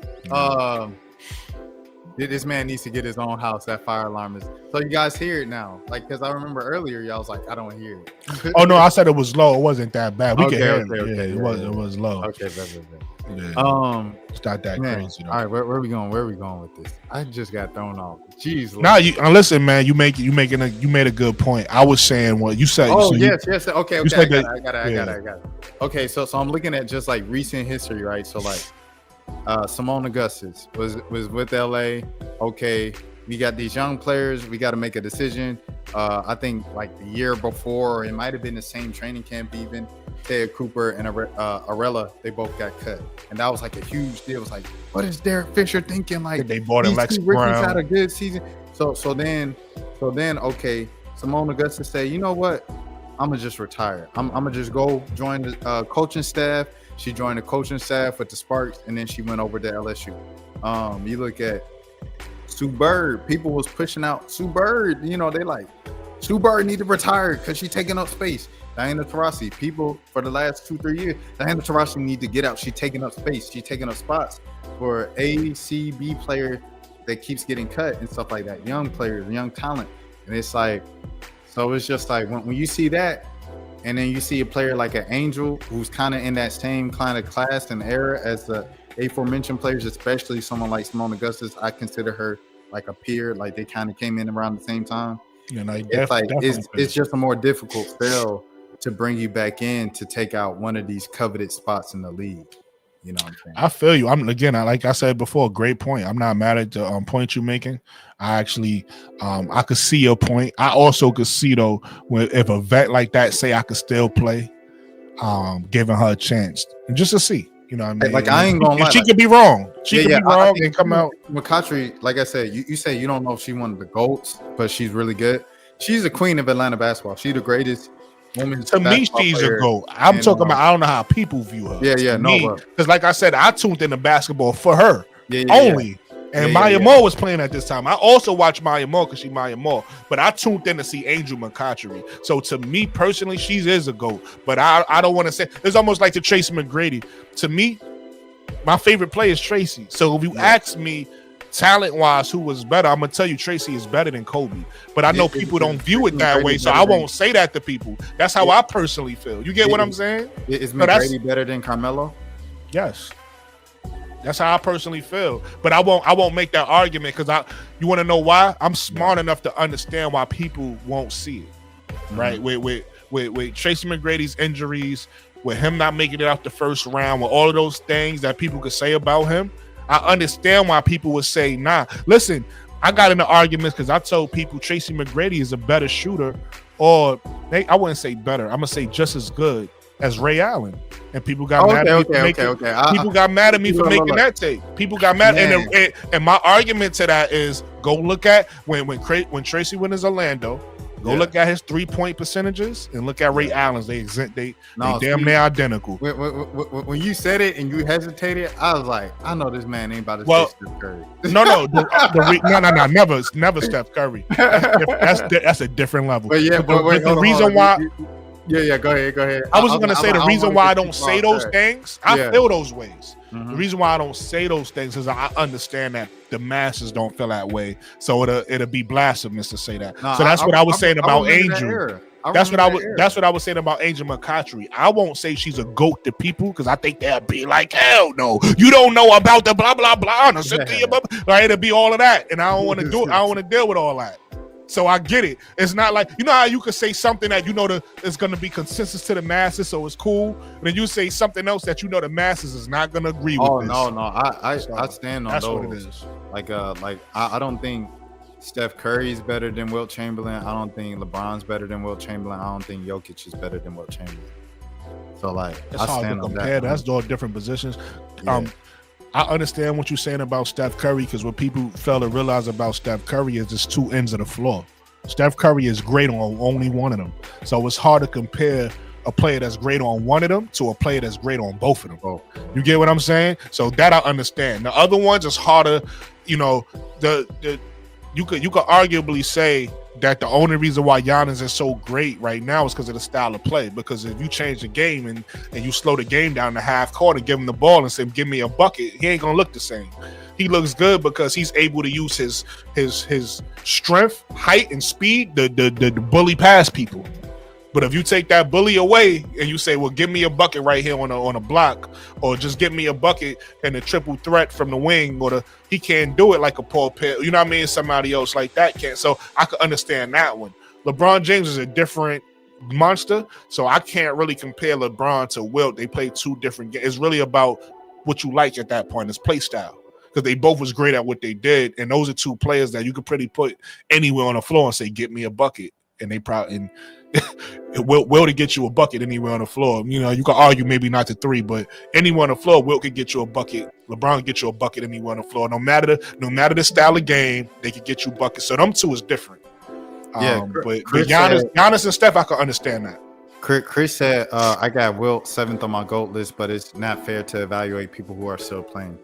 I think, okay, so it's like with Jokic, it's like, okay, we just looking at where he is right now. I think where Jokic is right now, he's top 15 all time. I think Steph Curry's top 15 all time. I think. Oh, you say Jokic? I thought you say Giannis. No. Jokic. I was saying Jokic. Oh, okay. Because Jokic had a game 60, 20, and 20 this year. Like, he's one of the all-time greats for sure. That's a fact. But yeah. Oh, we were getting way too far off track though. Like, okay, Angel McCoughtry. Bottom line. Like I say, she's the queen. She's the greatest player in Atlanta women's basketball history. So it's like that's like the main kind of thing that I always want to give her. Like, regardless of whatever people, you have to, you know, she's one of the best of her time. Like, Cappie Pondexter, love Cappie. You know what I'm saying? Like, all of them, they were them. You know what I'm saying? Back then in the early 2010s, like, they were them. Like, you can't deny it. So I acknowledge it, give them that credit and stuff like that. But it's like a hot take, bro. Forget 2010s, any era. Maya Moore, right? We both agree is one of the greatest ever. 100%. We agree. Okay, yeah, we agree. If Maya Moore, like you said right now, I want to come back and play basketball, I don't think a team is going to sign her, bro. I would be 100%. And here's my issue. That's just the way the W works, bro. I'm not mad at that, but here's my issue.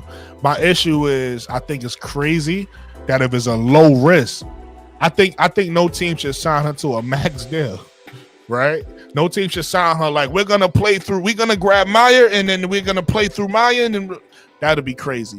But I think if you have your team set, if you are a Liberty and you have a roster spot and you could give it to Maya Moore, what is it gonna hurt you? If you are Minnesota Lynx, right? Minnesota Lynx, her old squad, and you have a roster spot and you could come back and she can play and she can show she can play, what is it gonna hurt you? But if you're a team like the Mystics, if you're a team like who's a team that's like Connecticut. I was trying to think of a better team, or a team that's like right there, like, you know what I mean? I could understand if you were a team like, I don't know, but yeah, those teams that we mentioned, I could understand if you were a team like the Valkyrie. Not really, you know what I mean? Unless you just plan on, you know, you want to suck anyway. But I don't really understand those teams. But if you a team that is not gonna hurt you, it's a low risk, and it could possibly be a high reward if she right, and Maya Moore still got a little bit of Maya Moore in her, I think it's crazy not to give her a shot. Well, but I wouldn't. Yeah. Go ahead. My bad. No, you good. I was just gonna say I wouldn't go out of my way. Like, if it's too much of a hassle, if it's, you know, you don't have the money, or her contract is gonna take away from this great player or this young player, I wouldn't do it in that instance. But if you have the opportunity, if your roster pretty much already set anyway, like I said, if we cut the people should be replacing on Chicago, not gonna get minutes anyway. Right? Not hurting nobody. And then our top draft pick is still getting signed. I'll take the risk. So it's like, but that's the thing though. It's like there is no team where it's like you can afford, you have that luxury, right? With the last spot, because it's, say Minnesota, for example, right? Are you really gonna cut Diamond Johnson from having a chance to make the team for Maya Moore for like this Maya Moore gimmick? It's like Diamond Johnson could be a great player in the league. She could have a great career. You know what I'm saying? She could be one of those great undrafted. You know who I cut? What's that girl name that they just got from Indiana? I forget her name. Demantis? No, from Indiana. She played in Indiana her whole career, even in college. I forgot her name. Nah, it's the one that it was a one. She played in Indiana Fever last year. I forget her name. But anyway, I would cut her. Let me look up the roster. I would cut her. Chat, if y'all know, y'all go ahead and say it in the chat. Yeah, I don't feel like looking it up, but Indiana. Oh, I'm looking at Indiana Fever. I'm tripping. Minnesota Lynx roster. Minnesota Lynx roster. But yeah, man, that's just all I'm saying. It's just like I don't think teams. Nah, not Dantas. She was like a guard, point guard. I forget her name. She was a backup. She was coming as a backup for Grace Berger. Grace Berger. I didn't know she was on yeah, I'll cut Grace Berger. I didn't know she was on Minnesota now. I don't know about See, low risk, high reward. You're not really, if you lose Grace Berger and it doesn't work out, it's like, we tried something, it ain't work. I cut Grace Berger. Shout out Grace Berger, bro. Shout out Grace Berger, bro. No disrespect. We're not trying to let you lose your. Trying to make you lose your job. I'm just saying, like, it's ways to do it. It's all I won't cut Diamond. What's her name? Diamond. Diamond Johnson. Is it Diamond Johnson? I thought that was you thinking about Diamond Miller, the one already on the team? No, Diamond Miller. Yeah, I won't cut Diamond Miller. Yeah, I'm talking about Diamond Johnson, the girl from the HBCU. Norfolk. Oh, she got picked. That's what she got. She on the training camp. Shout out to her. Yeah, I was thinking about Diamond Miller. So I won't cut Diamond Miller or Diamond Johnson. No. I won't cut neither one of them. Yeah, but that's what I'm saying. Like, but I'll cut Grace Berger for a spot this preseason. So she'll get it, and I'll cut Grace Berger. Because I think Diamond Johnson is nice. Yeah, Chris said she played for IU. Shout out IU, man. Shout out to Mike Woodson. Yeah, she played for Indiana University. Hey, RP Bobby Knight, man. Yeah. Caitlin came there and got her right up out of there. So yeah, if I'm Minnesota, I will cut. I will buy out whatever I have to do, Grace Berger, to give Maya Moore one more shot. And the same thing with Angel McCoughtry. I will buy out either Rachel Banham or Mariah Jefferson for Angel McCoughtry. I would do it low risk, high reward. I won't do a high risk. I do a low risk, high reward. But hey, I'm just talking shit at this point. I don't even think it's gonna happen. I'm just saying I would like it to happen, because if she does have some game left, that 6 points go to 14 points. Because if you go back and look, that's what you put your eyebrows up. That's what she averaged. Has that ever happened in the history of basketball where you didn't play for 2 years? That's what she averaged at Vegas. That's what she averaged at Vegas. That's a lot. She averaged that at Vegas. And then she tore her ACL. And so then, hey, like 2 years in. Hey, we could just bring her. You know what? We bring her off the bench. I just don't know. Like, you talking bad about Banham, but like Banham ain't that bad. Like, gosh, leave. Angel McCoughtry is 38. She 38. Antoine. Van der Sloot is 36. And we sitting here giving these old ass players a shot. I'm saying give Angel McCoughtry a shot. Has been playing though. Like, that's the difference. Like, you know what I'm saying? Like, it's like old is old. If you could play, last year. Listen, that's what they said about Kamilla. They didn't want to let him back in the league. He came back and played solid. Not really, like. No, he did. He played solid. He didn't play like a superstar, but he played solid. It's like, okay, thank you for your 7 points and no defense, Carmelo Anthony. You know, don't do that to Melo. Stay mellow. You know what I'm saying? Like, it's just like, okay, Melo, 7 points and no defense. Melo helped the Blazers. The Blazers just didn't have a team in the West that was going to do anything against those teams in the West. But Melo helped the Blazers. His last year was with who? The Lakers. With the Lakers, yeah. I'm talking about when he came back. for the Blazers. I'm not talking about. Oh, you talking about when he came back in general? That's what I'm saying. And that's what we talking about. He was decent with the Blazers. That's what we talking about. We talking about players coming back. He impacted winning with the Blazers. That's my point. If they had him a couple years earlier, they might have been able to do something. Yeah, it might have been something different, but probably not because again, men's NBA is different. We already know, like it's a couple of those teams that was the Rockets at that time, the Rockets and the Golden State Warriors. It was nothing nobody was going to do with those teams unless you was able to build your own. And the Blazers, it wasn't doing that in Portland. Unless you was able to build your own super team, you was just there to lose to them. One of those two teams. Yeah, it's an unfortunate thing. It's staying kind of alongside those lines. Is where you look at the Trey Young situation, where it's like a lot of people are like, move Trey Young. Is like, I mean, you kind of look. He's becoming kind of almost a Dame guy, where he's like, I want to wait. Yeah. And I think it's just honestly better, to be honest, bro. Like, it's honestly better. Shout out to Chris. I'm gonna let you do the shout out to Chris. Yeah, shout out to Chris Strong, man. $50 super chat. Hey, Chris, I appreciate you on that, brother. Chris says, hey, Chris need to subscribe to my channel. Chris, guys, I heard you calling out people for not donating. I love Basketball Lives. So just had to keep on keeping on. Hey, Chris, I appreciate you for that, big bro. Listen, man, I gotta shout out CJ, even though CJ not here. Hey, Rashad, CJ, this before I got my super chats. He sent me a Cash App. What was it? What did he send me? Yeah, it's fucked up. I'm forgetting. I think it was 200. It might have been 150. It was something like that. He sent me passing that numbers.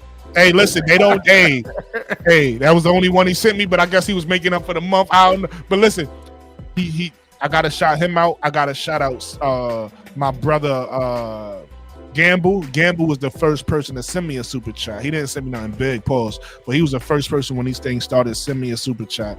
And everybody who sent me super chats after him, Paige, Brian Allen Hines, and a lot of other people I can't remember right now. I apologize. But Chris Strong, this is the second biggest super chat that I've gotten. Hey, So salute, man. Hey, salute to Chris, not even to me. I want to clap to Chris and CJ and everybody. Yes, sir. So shout out to you Chris, guys. W Chris in the chat. W Chris in the chat. Everybody W Chris in the chat right now.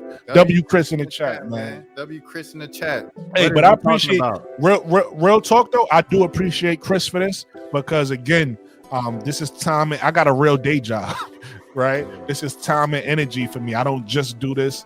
You know what I mean? I got to get up early in the morning after this and go do my day job. The funny thing is if people know what I do for my day job, they might send more super chats, but I can't even talk about what I do for my day job.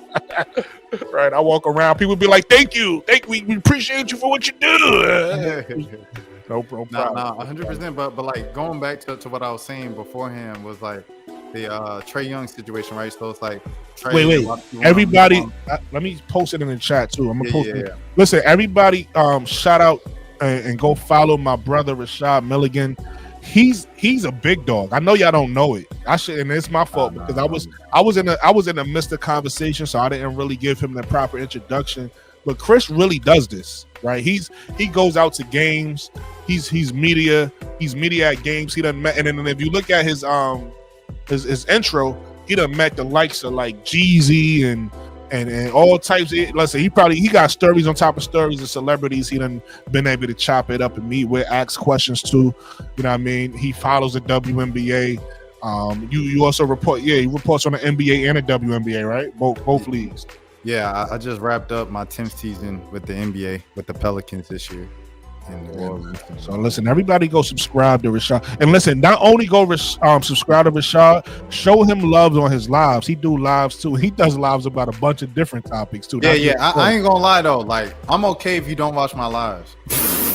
As crazy as that sounds, I'm not. Listen, as a supporter, I'm not even gonna let him do that. No. I gotta explain it. Cause like you say, I do a bunch of topics, right?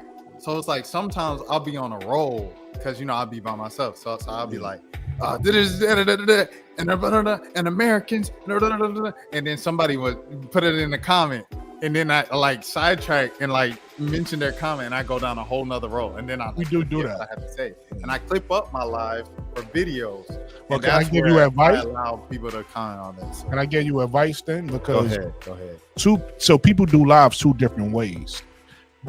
It's the way I do it, which is an interactive live, which means that I interact with my chat. It's like a live show, and we interact with each other. We, it's a conversation, kind of like.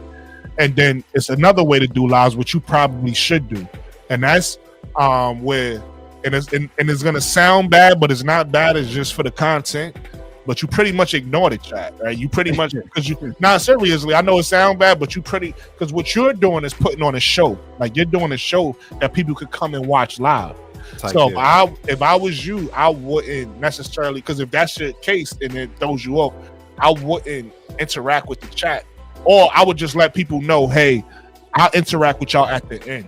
Whatever it is I'm talking about, at the end, we'll do a little Q&A and I'll get into, but I'm doing this for content reasons. I chop it up. So I would just let people know that that's the way I would do my lives.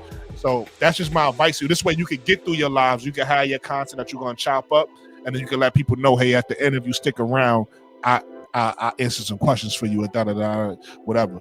But my lives is different. I chop this up too. So I actually don't mind though that the question, because for me, the way I do it, it adds to my chopping. It adds to my live, my content at the end anyway. When people is, because to me, the way I do my show is it's just a conversation. I want it to be I just want it to be a conversation. My people want to. In fact, before we get out of here today, I'm gonna actually do this.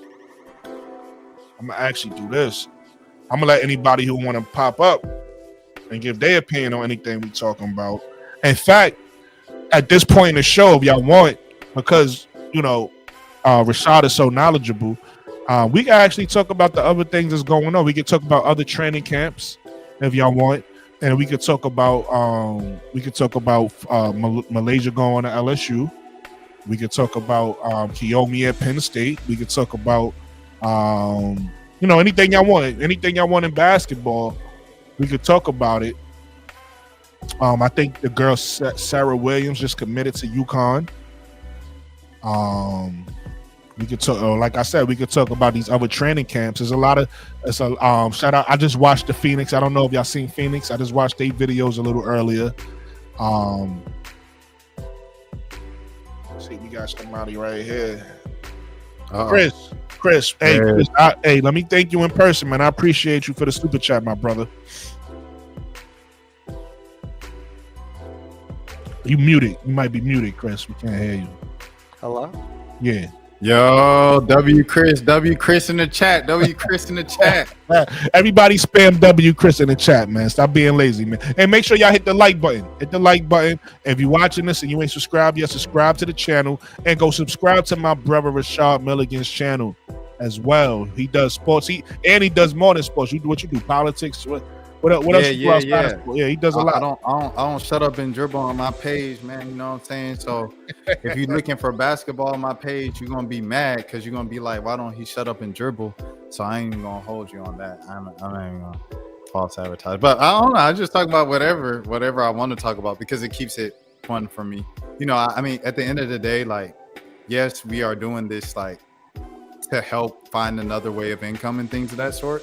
But at the same time, bro, it's like, we started this because it's fun, and I always want to have fun, and I feel like I'll lose my fun if I'm just kind of, this is gonna sound bad, but if I'm catering to my subs, to my subscribers and stuff like that, because they want to just hear me. I'm gonna tell you why it don't sound bad.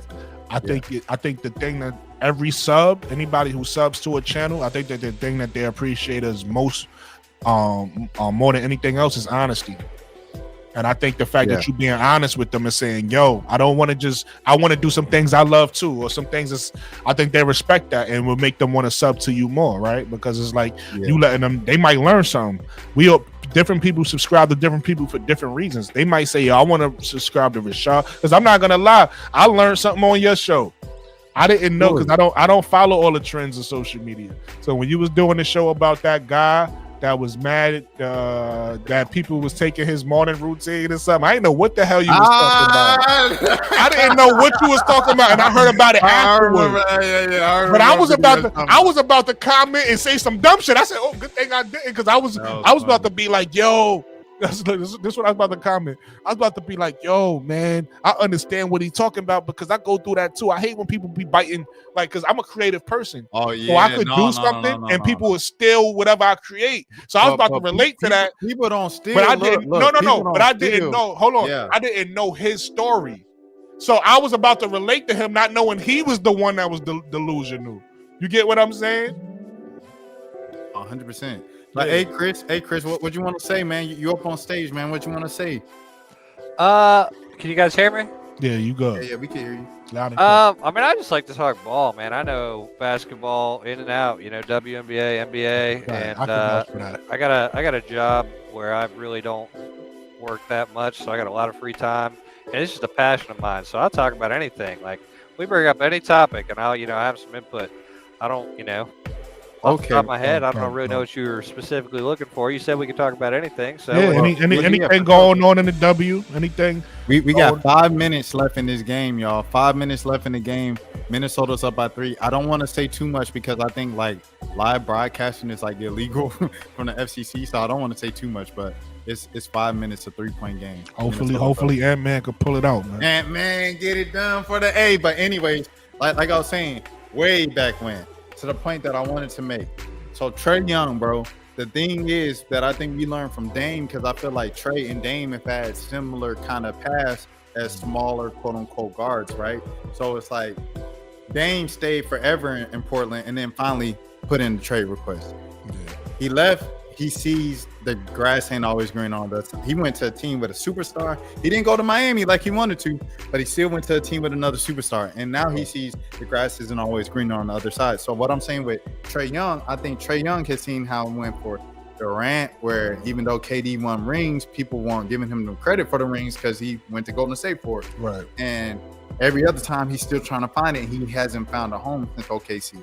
And Trey's from OKC, so he sees that, so he already knew what it was. Yeah. For Trey, someone like a Trey, for someone like a Ja in Memphis, for someone like a LaMelo in Charlotte, if you stay with those franchises for 20 years, and you might get lucky like a Dirk. I think Dirk is the perfect example in all of sports, where Dirk stayed loyal to his team for 20 years, and then he 1 year lockout. LeBron has a historically bad finals and JJ Barea plays historically great, like that he's never played before in his life.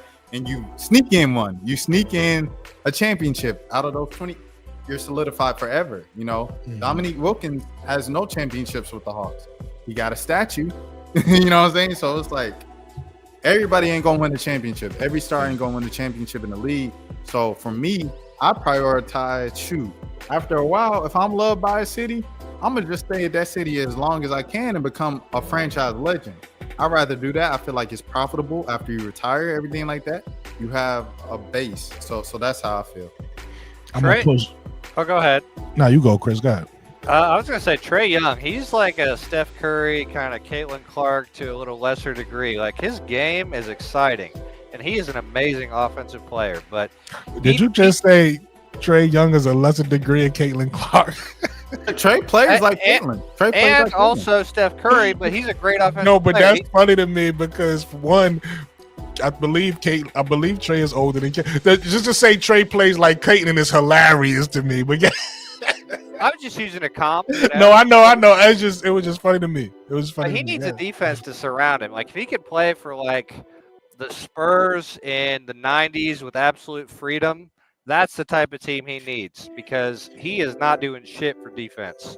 But he'll get viewers to watch him, and he can win games with his offensive talent to some degree, but he needs a defense to support him.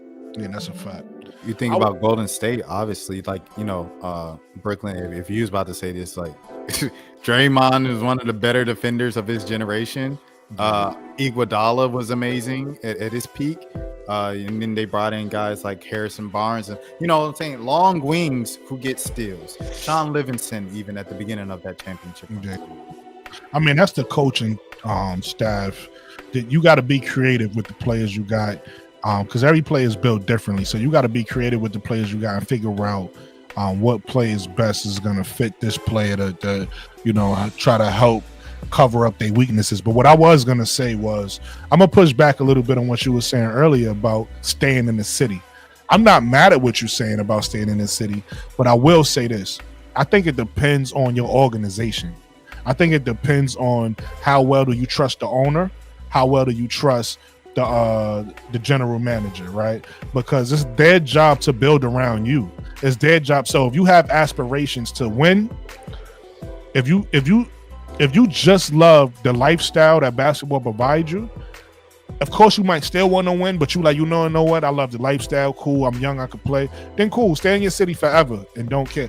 But if you somebody that winning the championship is very important to you, when you compare yourself to the greats and you looking at the other players who just won one or the players who won multiple, and you like, I don't have any and I need to get a ring, I don't think you could just trust the franchise. The reason why I'm saying that is Tracy McGrady said it the best. He said it's only about probably like, and I forget the number he said, so I'm gonna make up a number. He says it's only about 5 franchises trying to win, and I think he said less than that. So if you look around the league and you understand only these 5 franchises is trying to win every single year, I know you something happened in the game. If you looking at these 5 franchises and you realize they the only ones that's making moves with the GMs is actively trying to win, because some of these GMs is trying to make money. They don't really care about winning championships. As long as they profitable, that's all they care about. So if you playing for a GM or owner, that's all they care about, and you really want to win, I say you should look to leave that franchise. There's no, so that's my only pushback on that. I'm not mad at players because, like you said, Reggie, to add some names to what you said, Reggie Miller, Patrick Ewing, other players who stayed loyal. I mean, even though Patrick played on some different teams at the end of his career, but other players who stayed loyal to their franchise and never won, cool. And I'm not mad at them. I think they just as great as players who won. I don't slight AI or Reggie or none of these guys. With that said, if I am a player, my advice to give to those players, if you're young, you in your prime, you in your 6th, 7th season, you realize your general manager, your owner isn't trying to win, I would leave. But my thing is like, where for a star, where has that benefited them?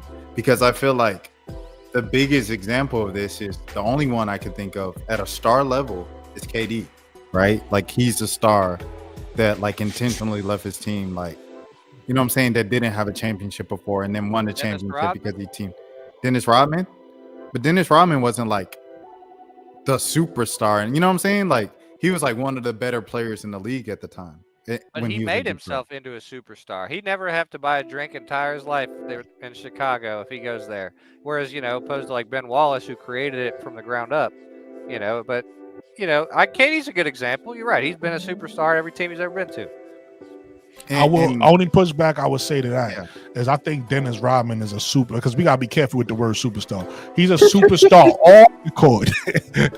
he was a great player on the court, but he wasn't a superstar. Let's be clear about that. But shout out Trinity Rodman, man. Shout out Trinity Rodman, man. But again, my only what I was gonna say. You said your only pushback. I was talking about KD. I was talking about players leaving, and okay, that's what I was gonna say. You reminded me. My only pushback to that was, I'd much rather, even if it don't work out for me, I'd much rather, and especially in this day and age with these contracts and players having the most freedom that they ever had, I'd much rather bet on myself and say, I want to go play with these guys on that team, a team that I feel like I could win on. I might not win, but it might be like how Kate. Listen, let's use Dame as a perfect example. Dame did try to go to Miami, it didn't work out, but he did go play with another superstar. He bet on himself. It didn't we don't know what's gonna happen next year, but so far up until this point, it ain't worked out. But I'm playing with a player I think I could win with, right? If I'm Dame and I'm on a team with Giannis, I think we can do this. Even if it ain't work out this year, I believe in us. I'm not playing on a team where I'm like, yo, no matter how much on the Blazers, no matter what we gonna do, we never beating the Warriors. We're never beating them. So I'd much rather put myself in a position where I think, okay, because he bet on himself and now he got to live with it. So, like, to your point, it might not work out. They might not win. But I feel better knowing that if I'm Trey, I might call up who else is in a position of right there, close, but they just need somebody to give him over the hump. And if I felt like the two best fits for him were the Lakers and San Antonio. And then San Antonio got Fox, and then the Lakers got Luka. So it's like The Clippers, maybe? Nah, because they got James Harden. He can play the two, though, and be. I mean, he can be ball dominant, but, you know, if he sees Trey Young's talent passing him the ball, James Harden's just a little greedy. He just wants to get his numbers. But if somebody helps him get his numbers, I'll be mad. But if James Harden push him over the top, ain't gonna work. Neither one. I get what you're saying, Chris. I'm just saying, like, you know, so fits is a thing in basketball too. James Harden and Trey both are better with the ball in their hands, and I don't see neither one of them playing off the ball. So that's the only reason why I disagree with that. But I do think there's a team out there that what you're saying makes sense, though, Chris. I just don't think it's the Clippers. I'm not mad at that take. I mean, I agree with you. They both better with the ball in their hands. Okay. Yeah, I don't think it's the Clippers, but I do think it's a team that, like you said, if it's a ball off the ball person, like a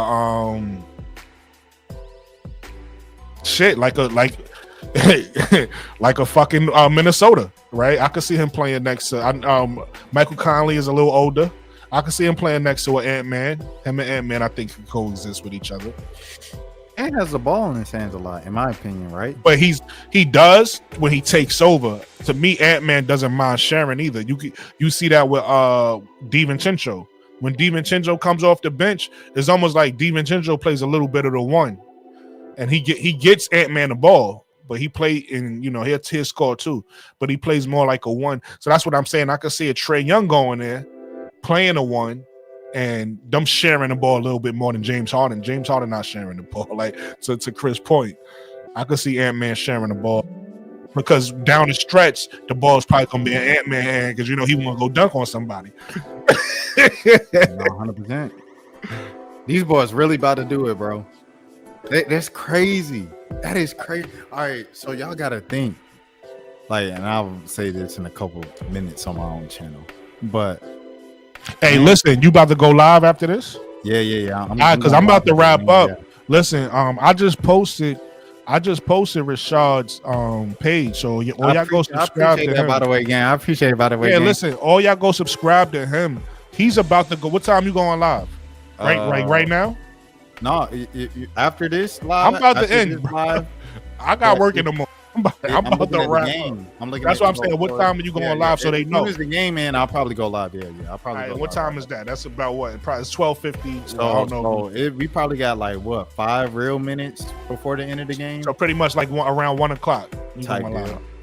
Bet. Listen, Rashad going live around 1. If y'all want to continue talking basketball, if y'all want to continue being alive, he's probably going to talk about the game, but you know, he'll jump into women's basketball, he'll jump to, you know, a bunch of different topics or whatever y'all want to talk about. Make sure y'all go to his page, go subscribe to him and be ready for his live if y'all still want to talk basketball. I appreciate the love for real. I'll be over there. What y'all think about the Lakers losing though with Luka and LeBron? It's okay. So look, this is the thing. It's like when the Luka trade happened, everybody Luka. I'm like, they're not about to, and there's like, it's not about this season. It's about the fact that they have a franchise player for the next 15 years after LeBron retires. And I'm like, 40, he ain't trying to hear all that. LeBron trying to win he calling quits. But I'm just looking at like, I don't think you can look at the finals last season, right? Like the reason why Luka got traded the finals last season, you know, and Luka didn't give effort on defense. Like that's why he got traded. Right. He didn't give and he was out of shape, overweight. Yeah, so there it is. So it's just like, I mean, he did come back. Let's give him some credit. He came back from injuries, so he probably not in the best shape. That, you know, next year he'll probably be in better shape, but we'll see. But I mean, but it's just like, bro, they about to lose in 5 games in the first round. Listen, I'm happy about it. Hey, like, one thing about me, I'm not a hater of play. I'm lying. I've never been a LeBron guy. Like, I respect LeBron, and I've never been a Kobe guy. I'm a Tracy McGrady guy. I'm a Jordan guy. This is what it is. So I'm an AI guy. You know what I mean? So I liked LeBron a lot before he started playing the victim and flopping all the time. So that means you never liked him. No, I did. Okay, so I'm an Ohio guy. I love LeBron until he left for Miami. When he was in Miami, I was still like, all right, you all right. But then, because he's been flopping in Cleveland too. Yeah, well, when he came back to Cleveland the second time, that's when he really started like, nah, bro, what are you doing out here? LeBron's still a Cavs fan too. Yeah, the Browns fan, Ohio State fan. Yeah, Cavs. They before the season, I had the Magic and OKC going to the finals. Obviously, the Magic just lost last night.